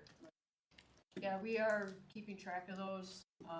There's no facility that says, yes, we're there multiple. We have seen on the fire side with alarms, and we're addressing those as well.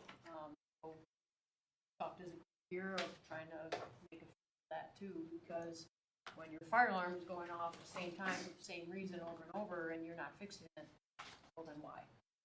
Right. So, It takes more resources if there's a fire alarm being pulled at one of those facilities.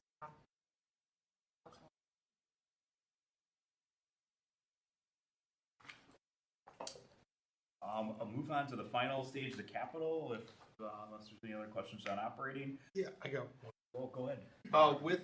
When getting back to apparatus and equipment, where are you in terms of life cycle for the other remaining vehicles? I have a ladder truck on order to replace one.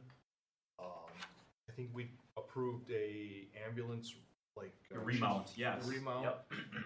So where are we with a timeline? Because I know this year, probably not the year, but is this something where you're like, I can squeeze some drops out of one truck for maybe 8 months, but next year it's not a want to, it becomes a have to. That's a great question. So the ambulance that is going out to be remounted, the company who's doing it for us, the manufacturers, had a backlog, and it unfortunately isn't going to be going out till December.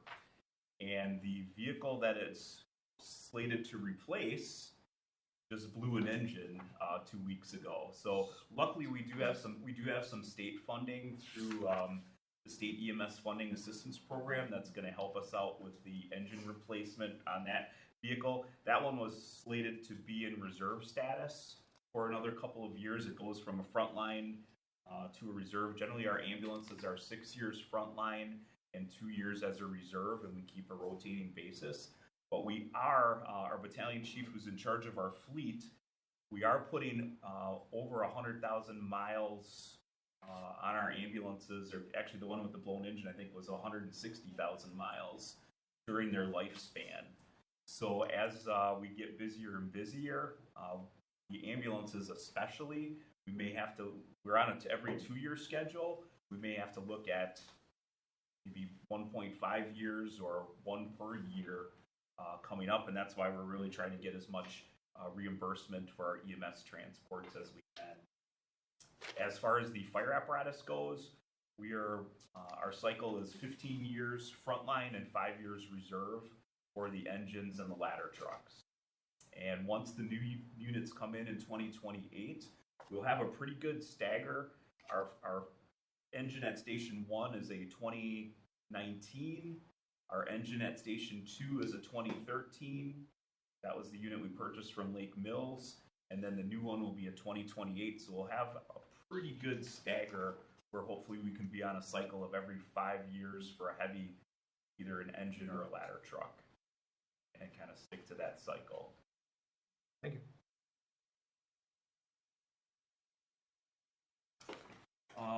Next item on capital outlay, we wanted to talk to you about a project that wasn't funded, and that was health and fitness equipment replacement. We've attempted to get this project funded with grant funding for 2 years. And our goal is to replace our current cardio equipment such as treadmills and ellipticals, and also our free weight equipment. Obviously, the work that our firefighters and paramedics do is extremely physically demanding. When they are lifting equipment that's very heavy, when they're moving patients around, we have had very good luck with our fitness program, our wellness program, and we have very few injuries, and we would like that to continue. And most of the equipment that we're looking to replace is extremely old, and again, we look at it as an investment in our personnel that's going to pay dividends in the future for having reduced injuries, better health of our employees, both medically and physically.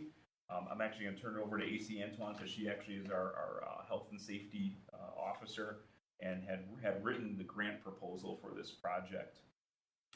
So with this request, yes, we have a physical job, but we also have a mental job too.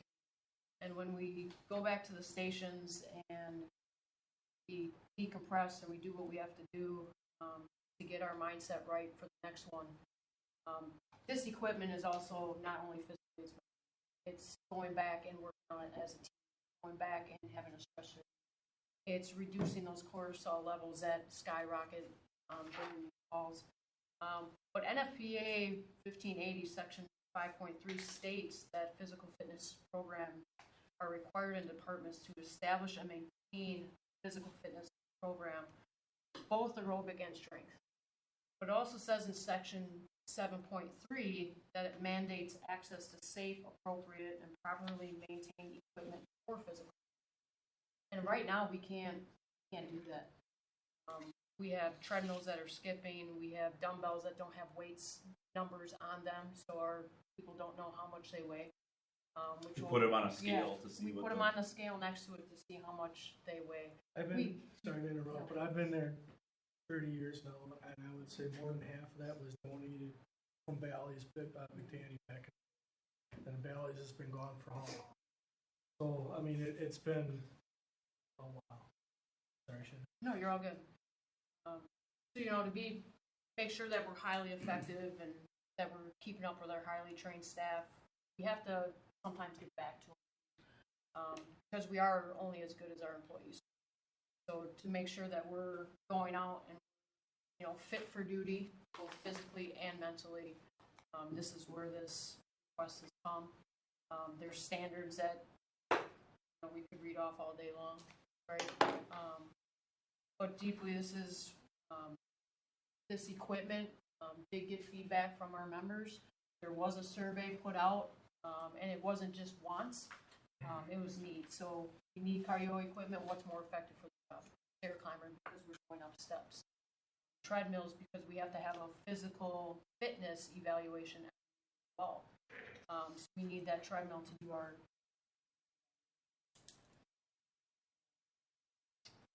AC Antoine did work with several local vendors to get discounted pricing. So she kind of has a plan. Her and I talked a little bit about it, and we did put in a footnote that this project could be phased out. It could be phased over a couple years if we wanted to break down the capital investment in it. She has some strategies for taking advantage of the discounted pricing. We were able to do a portion of it for 2026, maybe a portion of it for 27. We would have the ability to phase project. So with the weightlifting equipment that was chosen here is through Rep Fitness. The reason they were chosen is because it's a 25% discount based off of how much we're spending. So we would be saving $7,000 on weightlifting equipment that you're not going to see anywhere else. Yes, they have a shipping fee. The other ones didn't, but they still couldn't match this. And actually, their price did go down slightly from the first time that I got it. So, and then aerobic equipment, because we're working with grants, they want us to try to work locally. So we did that with Johnson. And at first they gave us a quote, and I was like, yes, we need commercial equipment because we're using it every day. It's not like you're home. And actually the guy that quoted was wrong. He still honored the price. He said, what do you have to do? And I went to him and I said, hey, we're proposing this capital, and he honored the. We are staying pretty much local area.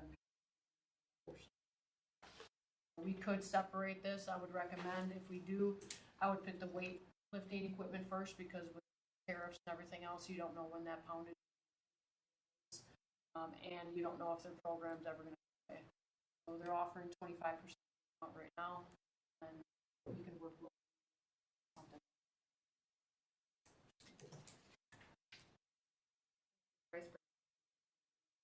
For just the weight, it's just under 29,000.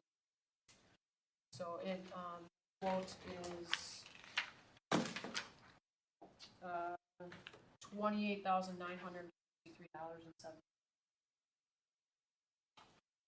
Can I ask, we keeping any of the existing, like the weights that aren't marked? I don't foresee this because it's a safety liability already. So What keeping about it. paint?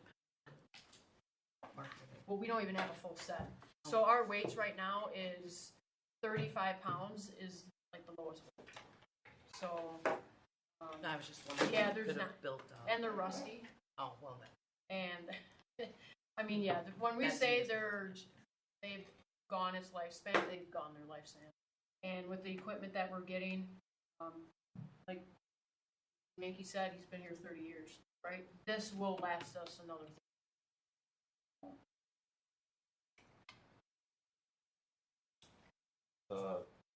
Is the treadmills and everything refactoring in any kind of program on them?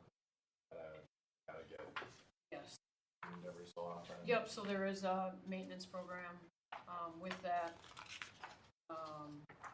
which would be per station, it would be $234 for 3 pieces of commercial. So, and it doesn't.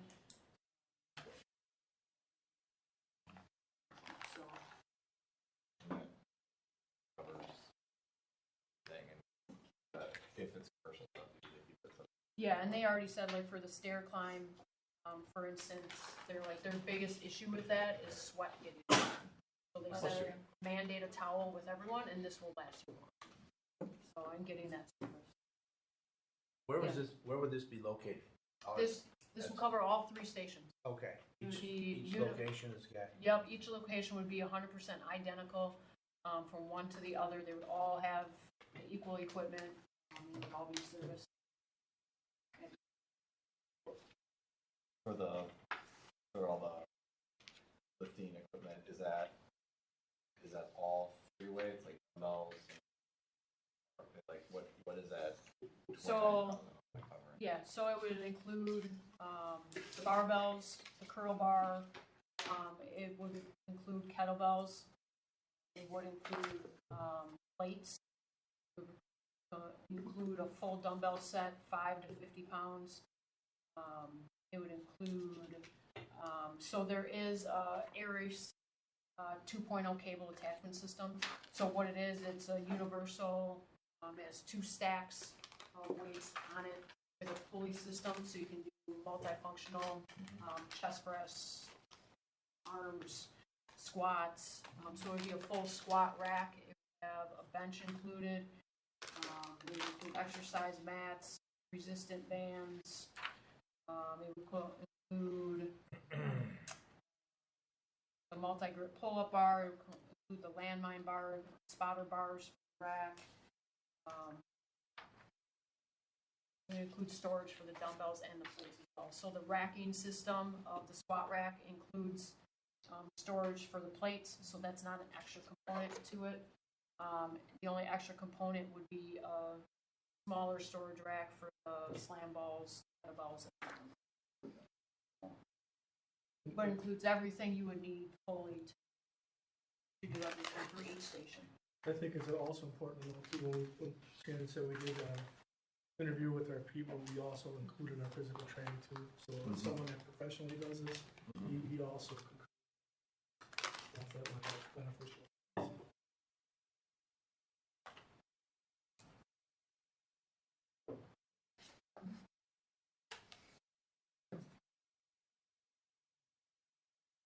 Last item on the agenda, last year when we spoke to you, we introduced some issues that we were having at Fire Station 1 at 8901 West Drexel, right under the water tower next to us. Wanted to bring you an update on that and a potential additional capital request. So I'm going to start story way at the beginning. In 2022, there was a proposal to construct a new fire station to serve as the FFB headquarters on the DPW grounds near 76th and Orion. That was added to the 5-year capital improvement plan. So as through the years, that's been in your binders that you've seen mention of that project. The DPW project has been delayed. It was delayed about a year. So the whole discussion of potentially relocating a fire station in that site also was delayed. Right about the same time in 2022 that was being discussed, we started to take some action on the water leaks at Station 1. So Fire Station 1 has been battling this water intrusion issues for over a decade. And when you drive by on Drexel from the outside, the station looks great. You know, every morning that I pull in, I'm like, man, from the outside, this building looks really good. But when you go inside, I've been using the term of peeling back layers of the onion the past few weeks with these water intrusion issues. So in 2022, if you could advance the slide one more time, Danielle. These are some of the sites from inside with the mold issues that are visible in our administrative offices in the front of the building. So there is mold issues in our front public entryway, which is next to our administrative assistant. Then down the line, basically all the front offices, which would be the 2 assistant chiefs, myself. All those offices have similar water intrusion, and then it wraps around the side of the building to the kitchen. But Danielle, if you could flip one more slide. So the first step in trying to curb some of these issues actually happened in 2022. And we actually had bricks that were falling out of the front of the building on our apparatus base. So there was a tuck pointing project to seal up that exterior shell back in 2022. Right about that same time, there also was a mold test that was done in the administrative offices, and it confirmed, the presence of mold. The next step forward in 2024 with the Johnson Controls project. This was a priority when we moved into that project. As we said, how do we curb, how do we get rid of this mold and have a safe environment for our employees? And the answer from Johnson Controls is they said, first we have to seal the outside envelope because it doesn't make sense to make all these repairs on the inside, leave the mold encapsulated in the walls while we seal the outside shell. So in 2024, the Johnson Controls, they went around the whole original part of the building, which was built in 1980, and they removed a lot of the brick, trying to curb some of the leaking from the windows, trying to seal that envelope up. And we still, correct me if I'm wrong, Bob, we still do have some water intrusion, especially into the kitchen and day room area. I don't know if you have that video on here. We have an actual video of, you can see water just dripping. Yeah, videos didn't make it to the PDF. So we did get funding capital-wise. We requested $78,000 to do mold remediation, to do window replacement. We were funded with 50 of the 78, which we're at the point now where we're ready to pull the trigger on getting that started. So we contracted with a outside consultant named Terracon. Because we're dealing with the area that houses employees 24 hours a day, 7 days a week, we want to make sure that the health is assured and that this process is done correctly. So part of the capital funding was spent to contract with Terracon. They did some additional testing and preparation for the mold remediation. Their first recommendation was to make sure that we get a contractor who not only can handle the mold, but because of the age of the building, as they open up the walls, potential of asbestos being contained behind the walls. So they did some testing, and they found that there was the only areas of asbestos that they found right now were beneath the floor tiles in some of the offices. So that's a little bit of a caution for us as we do start to open up. We may also get into an asbestos project as part of this remediation. So it's kind of caused a little bit of a pause in that, hey, we want to make sure all of our ducks in a row before we begin this process, because our desire that fire station is critically important to a very highly populated area of Franklin. We can't very easily take all of our people out of it. We can, administrative staff, no problem. We can move them to a different fire station. Battalion chiefs, we can move to a different fire station. But in order to maintain a good response time for, a bulk of the city's population, we need to have 4 firefighter paramedics, at that facility. So we're looking at contingency plans at if we would have to pull all the people out of the living areas, do we need to get work trailers in to the temporary housing to house our staff? And that's not a inexpensive proposal to do that temporary housing. So kind of the reason that we're bringing this to you, and I'm going to let Bob talk a little bit more in detail on the conditions, but the $50,000 that we have allocated, about $8,000 of that went to Terracon. We have the balance to begin the remediation, which we would like to do as soon as possible. Because the sidebar to this is some of our employees have started to file complaints of health-related issues that could be related to the mold condition, and we want to be very careful to make sure that we do everything right and that we look out for the health of our staff. So we're looking at we have an additional capital request for an additional $50,000 for 2026, so that when we do get the drywall torn out, the mold remediated, the hope is to keep our staff in place that we can continue to operate out of that building. But the real question mark is the long-term viability of the building itself, and really being investing. We're all tasked for whether we're alder people, electeds, whether we're appointed, whether we're citizen members. Our job is to make sure that taxpayer money is spent in the wisest possible way, and that was why we wanted to bring this to you. Depending upon what we find when we open it up, what is the rebuilding process going to look like? And is it time to look at, instead of just putting it back in its original state, we're already cramped for space. The 2022 study that we were poised to build a new headquarters station on the DPW grounds, all those needs are still there, that we're extremely cramped for space. We frequently have the public in for CPR classes and other classes, so the public is in our offices quite a bit. Is it time to look at a bigger project for that building? Is the time right to either completely renovate, expand, or look at a whole new building or some combination? But I probably talked a little bit long enough. Why don't we open it up for questions? And I'm sure you're going to have specific questions that I think AC Mankey will be able to also speak on as well.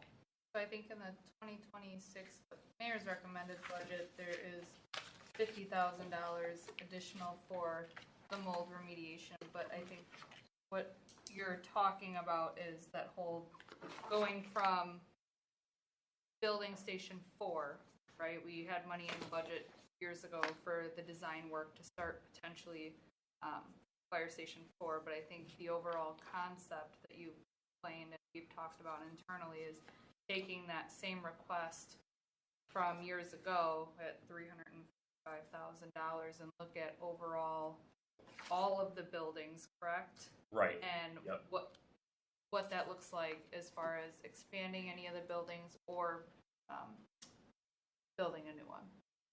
Right. So. And yeah, we did reach out to at least one of the architectural firms that we dealt with in 2022 to see if this number of $335,000 would still stand, to get an expert in, to get a firm in to assist us.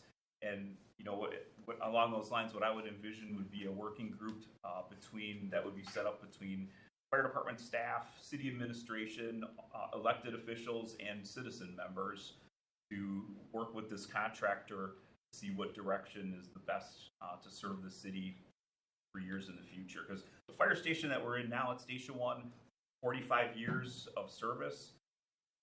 The industry standard is if you build a fire station, you want to build it for about 50 years of service. It's done. It's done its job. It's been expanded one time prior, and so again, it's to look at something that would serve the city and the citizens for another 50 years into the future. I think it's important to point out too, when this station was originally built, that's when Franklin went full-time fire department in the early 80s, and it was built from a Monday through Friday service, and then it was paid on call at night. And firefighters added on everything, the dorm room, everything. That was done by firefighters. Can't speak if it was done for code or not, but at that time, it was, people thought they were doing it right. When you think about, obviously we're going to come to you with options. Like I said, we remodel, or restore, remodel, or rebuild. Some concerns that I have, being there for a while, I can tell you that we were told at one point in time to cover up drywall, because we had a professional drywaller. And on that side door, there's a patio there, and he was told to cover up the mold. I installed a dishwasher. I'm buildings and grounds guy. I can tell you where the dishwasher is. There's mold there. And I can also tell you where our refrigerators are. If you've been in our house, it's behind the firehouse, behind where the refrigerators are, there's a janitorial sink in there. My gut is telling me that the original envelope of that building is all going to. If you look at the ceiling, you can see the joist for the ceiling tile that's rusting. When Johnson Controls came through, they thought it was because it's got an oversized air conditioning. And I don't think that the air circulation is working properly, so that moisture is getting there. So if we're going to get rid of the mold, we may have to look at redoing the air conditioning. So it's a big domino effect that we're running into. And then the numbers that she said, the numbers with that mold test, what we have in our station, the contractor was, he said that anything over 40, it kind of raises a red flag for black mold. I'm really concerned at 100, and the reading that we got done in 2001 was at 280 for black mold. So it's 180. That was in my office, so I'm right with you. Yeah. So we moved our administrative assistant out of that station down to station 2. She's got unexplained respiratory issues. She's feeling good. One of our battalion chiefs right now, he's living under the bay in a hammock. He claims he's feeling better too. So I think this is initiation. I guess she's got all the good stuff. I got the gloom and doom here. But that being said, it's about the employees, and we got to figure out a way to make it right for them. They have a right to come to the city for it. We got to figure it. It's just, for me being there for a while, my frustration is we've been bringing it up, and sorry, I'm just going to be blunt. We brought it up to prior bosses, and it was just, worry about it later. I mean, this is 14 years later. Yeah, and when I mentioned peeling back layers of the onion, as we started to kind of dig into this, you start to get employees with anecdotal stories about, hey, we saw this, or we did this, or even emails have been produced from 2012 even about water leaks, and it's just been a kind of a moving target that we've tried to put Band-Aids on for years and years and years, and it's probably time to really look at a major project, which I believe will have public support. We did put out a public report on the fire station study for moving the headquarters to the DPW grounds, and we still get a lot of inquiries. Hey, are we still doing that from residents? Hey, are we still doing that? What's the status of that? I think the public understands that services are under increased demand, and we will need to make investments. But I do think that we would have public support for a building project. And one more thing, if you can go, I think it's the next slide too.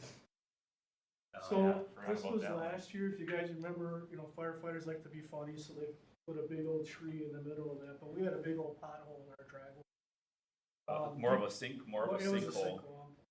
So we'll fast forward to this last year. I got a report that our engine drivers can feel the floor kind of shift when they're driving over it.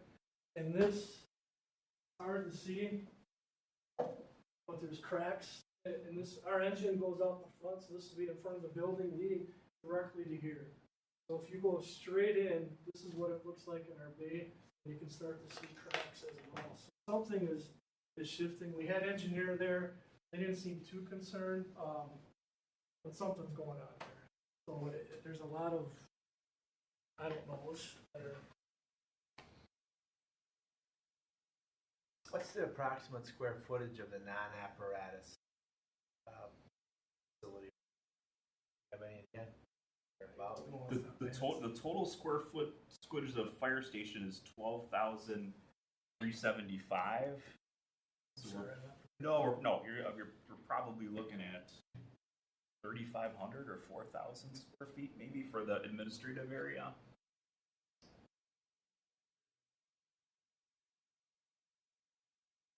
Well, if we, I don't know if anyone wants to talk, I want to bring it home. Go ahead. Okay, so when this came forward to me, and so I've been here 2.5 years as mayor, 6 years as alder, I didn't even heard a peep about black mold, not a hiccup. And then when it was brought to us, we are going to act on it. So we are on record, this elected body, we are acting on it. We are going to take care of this. We're not going to have employees, as you said, come to an unsafe environment. We're going to be realistic. We're going to make sure that everything is done right. We're taking care of it now. It's not getting kicked down the road, so we are going to deal with it. So whatever happened in the past, I understand past, but we all have to come together to somehow make this work.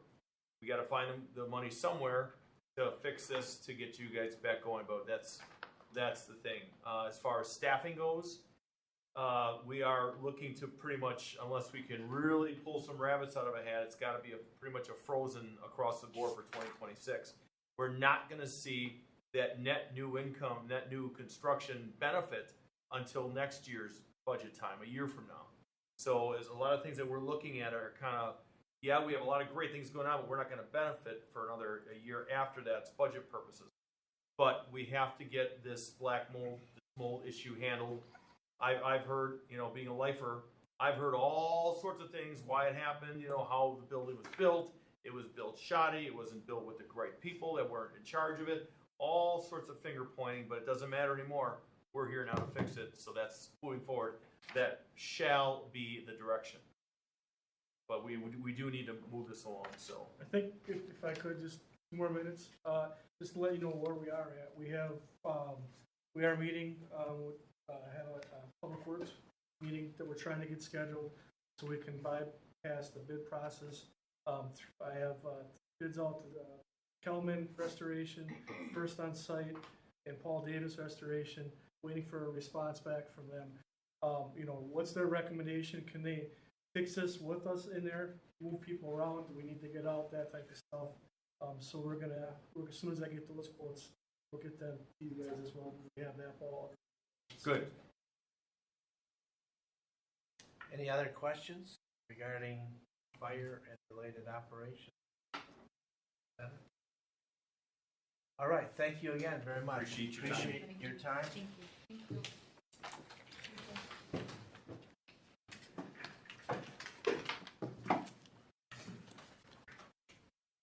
Page 88, I think, start of police I almost feel obligated to see because dispatch operations. You guys want a break first, or? We'll Let's keep going. Keep going, finish up?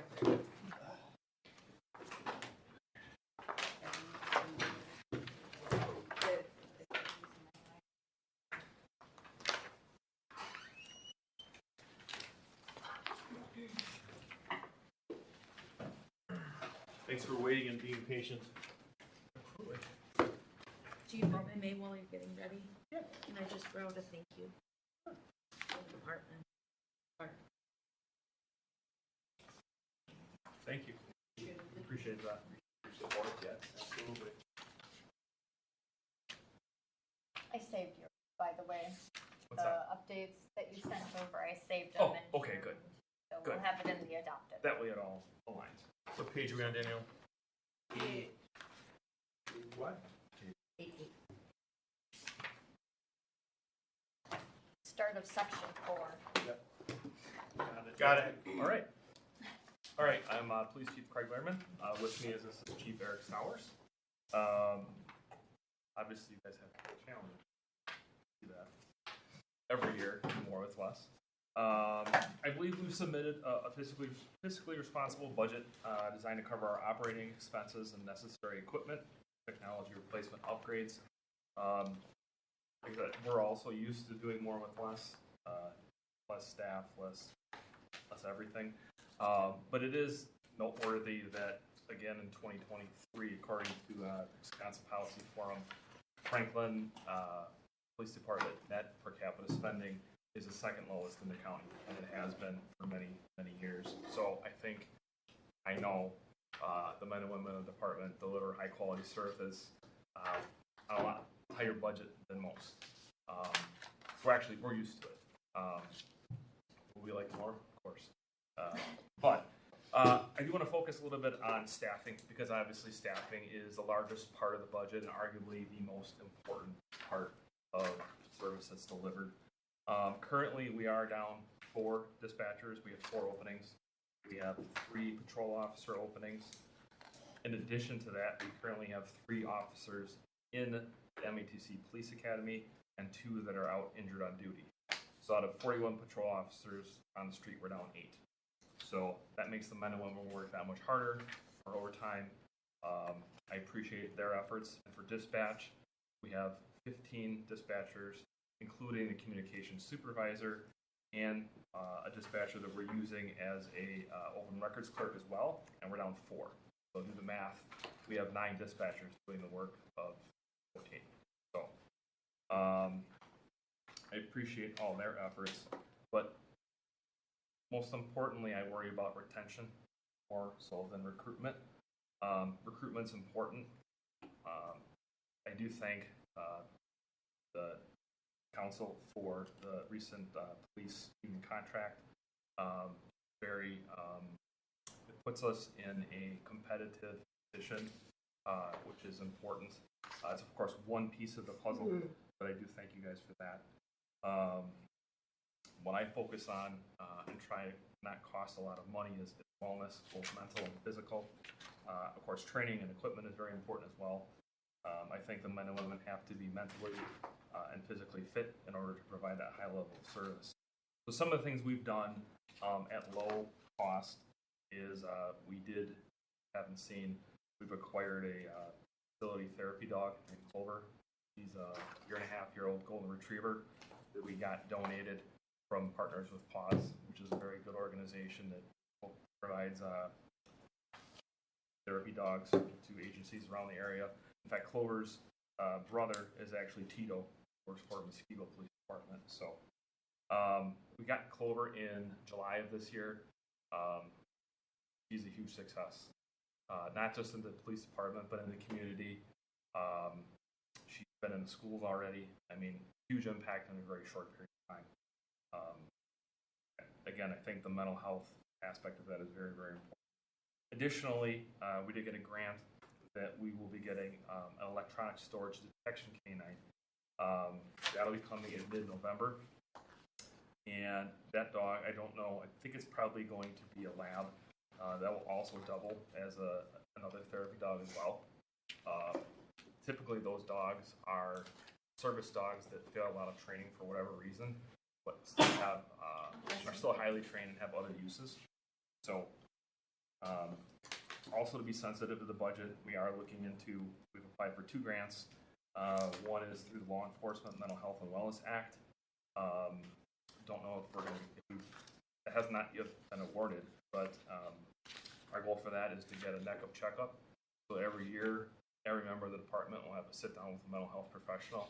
So that, again, not that we're just worried about physical health, we're also worried about mental health. Another grant we applied for is the Community Policing Development Supporting Agencies Seeking Accreditation. I think accreditation goes a long way in making sure that we're held to industry standards with policy and practice. That's a rather expensive endeavor to get accredited the first time to get all the policies in line. So if we get that grant, that would be fantastic. We do have a line item in the budget for that, which wasn't funded, but I'm hoping that maybe we can get the grant forward direction. We did apply for, or did put in for one staffing position, and that was for a records clerk. As you know, last year, body cameras were funded. They have not gone online yet because of some problems with the vendor and IT related challenges here in Franklin. It has to all come in line before it goes online. But once that happens, the open records request will skyrocket. And the redaction video is quite time consuming. I see records requests every day from different online companies that you see all the police videos. They get those videos from somewhere, obviously. Right now, we're not fulfilling those because we don't have body cam. But I can tell you, a huge volume of requests is coming. And our clerk who handles it right now, again, is actually a dispatcher who is getting paid dispatcher wages to handle those requests. So I do understand the budget is tight, but I'm not quite sure how we're going to handle the influx of requests when it comes. Got some ideas, but whether it's overtime or whatever. But records clerk, we did put in for last year. I'll have to get creative. Can't come up with that, but for the future, I look at leveraging more technology, like license plate recognition. We do have several cameras throughout the city. Did put in for extra cameras which weren't funded, but the value of those cameras are quite incredible. Number of stolen vehicles that we get, those license plate reader alerts is incredible. Moving forward, I think we're going to have to look at drones as first responders. That's new technology that's out there. Cost prohibitive right now. There are some agencies in Wisconsin that have them, but I think we would have to look probably more for either waiting for technology to become cheaper or hopefully some grants. But again, the challenge with grants is every city is in the financial position we are, so everyone's applying for them, so they're all highly competitive. So we are making a concerted effort to get grants wherever we can, but that is quite challenging. So I don't know if you guys have questions for various things. That was just kind of my spiel to kind of let you know where we're at. We're trying to do more with less already. So I have a question. So, so going to the body camera and the video, all the video. So, and to your point, like everybody pretty, there's like, you go across the U.S., right? There's like huge. Is there companies that that you can contract with to do the actual redacting? Well, so in short, I don't know the answer to that immediately. The software that's out there is becoming better, so that you can, in theory, and training that I've seen is you can kind of fix kind of like a blur out over someone's face, and it should follow them throughout the video. Before, it used to be manual and was very labor intensive, but there's still, I'll say, deficiencies in the technology where you might have someone's face that is appearing in a mirror or something where it catches that most of the time, but a person still has to sit there and watch every second of that video. And then obviously there's also concerned about what audio is on there, names, date of birth, and stuff. And I don't believe technology catches that part of it. I believe it's just the video. But this is obviously a new technology for us. So yeah, it was a question because like everybody, think about it, all the departments are having to do this. Yes. And they're not all going to be expert in how to and efficient at doing it. I think that there's got to be firms out there and that maybe do this way faster. Maybe that will develop over time. I know some of the larger agencies for a couple of years now have been just kind of warning me the heavy lift that is, the number of requests that come in. Sometimes for videos that are 4 or 5 years old, I don't know how they learn about certain cases that were interesting at the time, but why are you asking now for a video that's 4 years old? I don't know. But I've seen a lot of them, which again, right now it's easy for us to deny because we don't have body cams yet, but it's going to be a lot of work. if we're doing it, then technology wise, horsepower on. I'll just tell you when you go, it's way more expensive, and you sit there and are reading, that's just lost time, right? So the spending money on technology faster is going to be a big benefit. That stuff done quicker. I come from a programming side of things. You'd spend money on making that faster because while I'm sitting there compiling, I'm useless, right? And so compiling, turning it into a program. So it's the same thing with video editing. So, so we have that factored in here that for that technology piece in the. Well, the redaction software Yeah. that I'm referring to comes with the vendor is Motorola. It comes with it, so that cost is already factored into everything. Yep. It's more the personnel side of it. Okay. Okay. Thank you. Go ahead. General question for you, Chief, or for Danielle. You talk about motorcycles for the auto equipment. Are the motorcycles a part of the fleet program as well? No. Separate. Okay. Yeah, we checked into that, and Enterprise does not offer anything with motorcycles. Good question. And then my other question, you mentioned that Clover was a donation. There's a grant for the other canines to help with the data detection. Yep. Are we looking at, I don't want to bring it up, I'm sorry. Are we looking at replacing Murphy at all and have funds for that, or how is that process working? That's a great question. So obviously, even though a dog might be donated, there's a lot of costs that go with that. Food, medical, just the cost or the funds you have to give the handler to take care of the dog. So I think my plan is to shift. Right now, or prior to, we have 3, we'll call them traditional dual role canines. Those are the sniff, drugs, track people, bite people, that type of thing. We're going to probably shift to, I always have a vision of having at least one of those, possibly 2 depending on funding, but probably not 3 traditional canines. We're going to have these other canines, if that makes sense. So the roles are just going to kind of shift. Probably always have 3, maybe 4. But to answer your question, probably look for donations. The Citizens Academy Alumni Association, I know, raises funds, and they've kind of talked to me knowing that I'll probably be looking for some donations. They funded, I believe, 2 out of the 3 dogs last time we got them. So I am in conversations with them. I know there's no in the budget. I didn't see it in there, so I didn't know if there was a plan or. Yeah, I'm looking to use donations.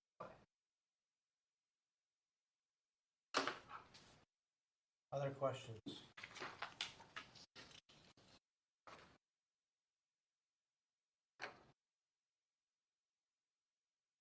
you want to make any further comments on the capital side? I guess you covered talked about some of it briefly.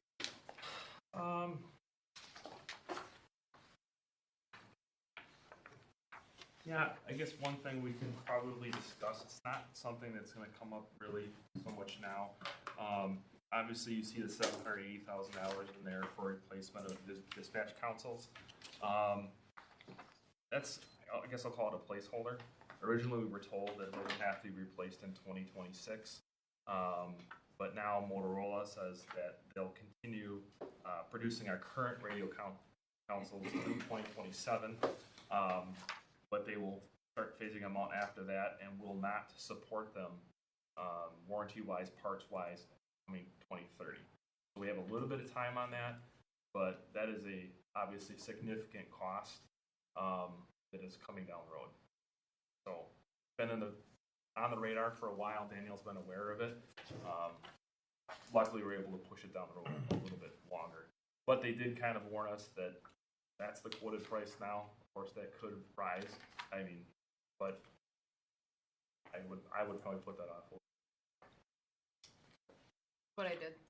Yeah, and the one thing that I noticed that had not been done previously, which is why I tried to include it now going forward, that on your capital improvement plan, I pretty much summarize, I mean, each department head fills out a 2-page capital improvement request form. And previously, I don't think the description of what all these departments are asking for were given to the finance committee. So that's why on those plans, I now added the description box and pretty much just summarize what each department head is asking for. And I think word for word, like you said, I put in there, they stop production in 27, end of life 2030, just so that you guys are aware of why we're making the decisions that we are, but then also they take a lot of time putting in, requesting these items and equipment and everything, and really justifying the need for it, and so I try and include that here too. I did notice that in there. I mean, the only area of, I guess I'll say, possible concern would be there was for our building maintenance systems. There's a reduction from what we asked of $12,000. It's not necessarily a problem, but we have been having a lot of problems with our HVAC and our boilers. So we've been spending a lot of money on that maintenance-wise the last couple of years. We'll probably be okay, but that's kind of just a cautionary tale that obviously should something go wrong with those systems, we may have to come back for more money. That's part of the original building, so 2001. So I don't know where they are on the replacement plan with CI or whatever, but yeah, so just a cautionary tale. We might be fine. Anything further? Is there any talk countywide with these huge dispatch and so forth? I mean, here in the news now, Fire, Wauwatosa, and who was it, Dallas are together. It just seems like as this technology should continue to evolve, do we all have to be recreating the wheel here independently when we're in the same area? I can go ahead. I'll touch on that. You go first, Sam. Because we talked about. So I've been approached by some surrounding communities and to seriously look at combining fire service. And it was just an initial kind of off the cuff. They approached us, me, and dispatch was another topic of discussion. So this is something that's not new. And as things are coming together, but when I was on the Fire and Police Commission, prior to becoming an alder, I fought against consolidation of that fire service because at that time, which I still believe we were fully staffed, had the newest equipment and lowest response times. We had nothing to gain by joining in partnership. As things have gone forward now with staffing challenges, costs, everything else, that conversation's now really come around, and in the last 2 months have been other jurisdictions have approached us, and my position is, we're willing to have these discussions moving forward, but we would be the lead.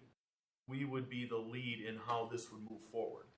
So because that's important, because we have an exceptional PD, fire, we've got the best of the best. But this is something that I haven't even included the chiefs in these things yet because we're not even there yet. Right. But to answer your question, yes. And the reason I bring it up is that we're not the only community having these meetings this time of year or whatever and facing the same challenges. And it just seems like that if we just keep kicking the can on some of these things and not find a way to be able to leverage off the new technology or get the newest mousetrap. I mean, you talked about the dispatch. I mean, it's going to be kicked forward, or the Motorola's support or whatever. But at some point, I mean, we're going to have to find a solution. And if more citizens can benefit from that solution and technology, it just seems like it's, as the mayor has already alluded to, it's something that we at least have to evaluate, look at, and say, hey, how potentially help us. Other questions for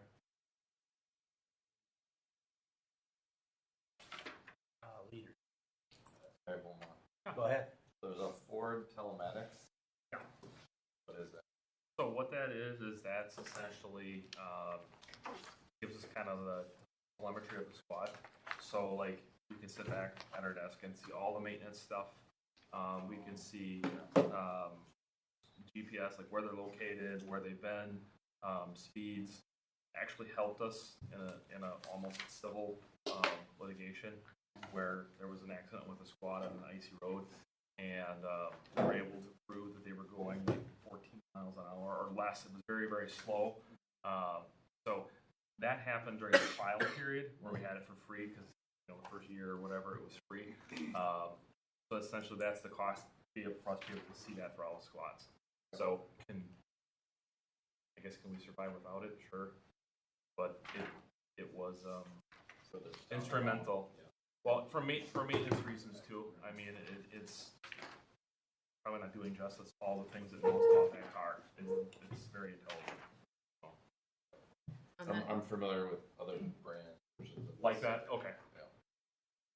Just gonna say on that note, 4,200 seems a lot less than litigation.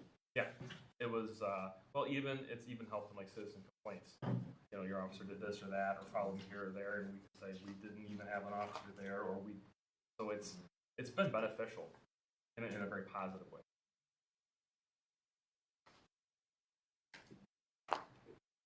One question, I may be on, sorry, but Eric brought up something that I'm just wondering if the city's ever thought. We talked about consolidation.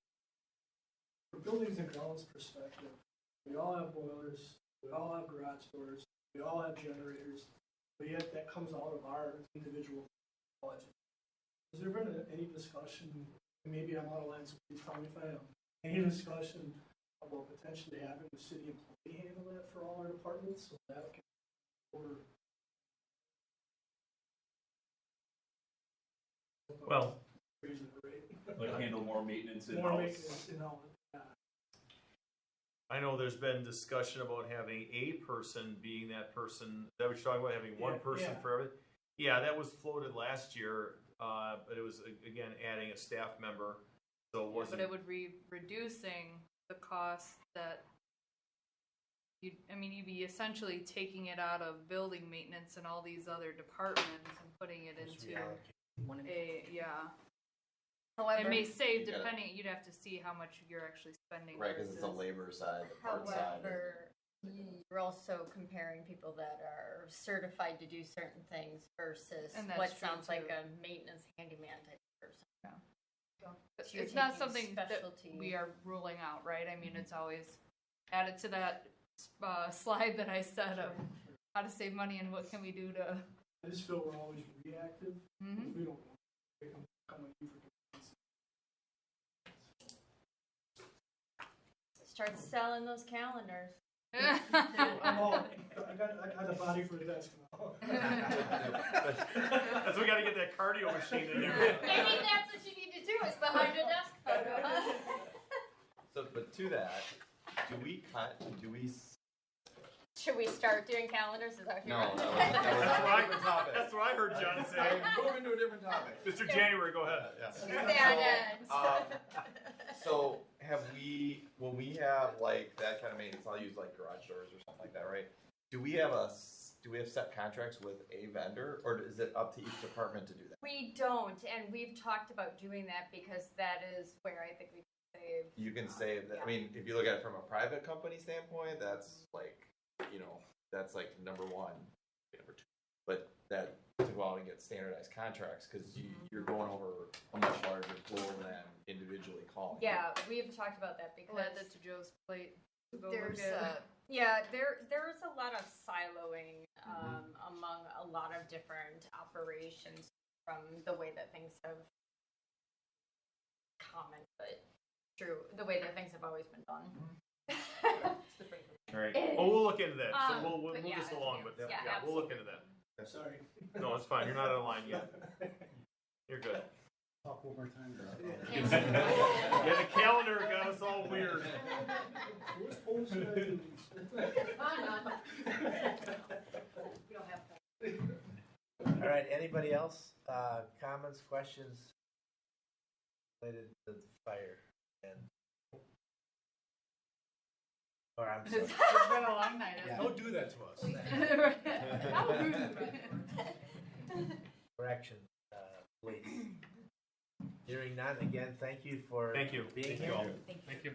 Everything that you do, well appreciated. Talk in the morning. Yeah, Howard. So moving on, I think the bullet that just says summary revenues, expenditures, and capital items, I think we typically do that under each department. I'm not sure we need to specifically call that one out, so if we just Right. want to move forward to any questions and moving on to the next meetings. I think I'm fine with that. We have to. You guys are?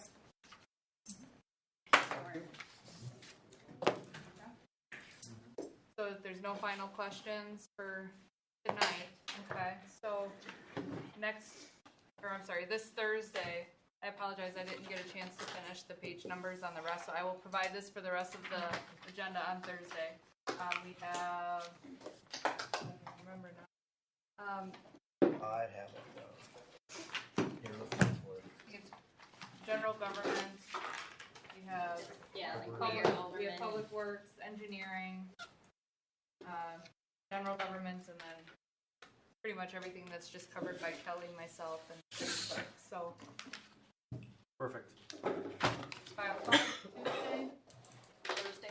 That's what I meant. Thursday? Thursday, 5 o'clock? Yes. John, you're gonna be here, cause that is a conflict on my calendar, I'm gonna be out of town on Thursday. John K. Howard. No, you. Yeah, keep us all in line. John K. Howard is. I know I'm joking. I think I'll try it. You don't want to have him on the. We just need a motion to adjourn, right? Yeah, motion to adjourn. Second. Thank you. Motion and second, any further discussion, hearing none, all Hold on, in who did I favor? hear? John? Aye. John. John and who's second? Thank you. Have a hot day.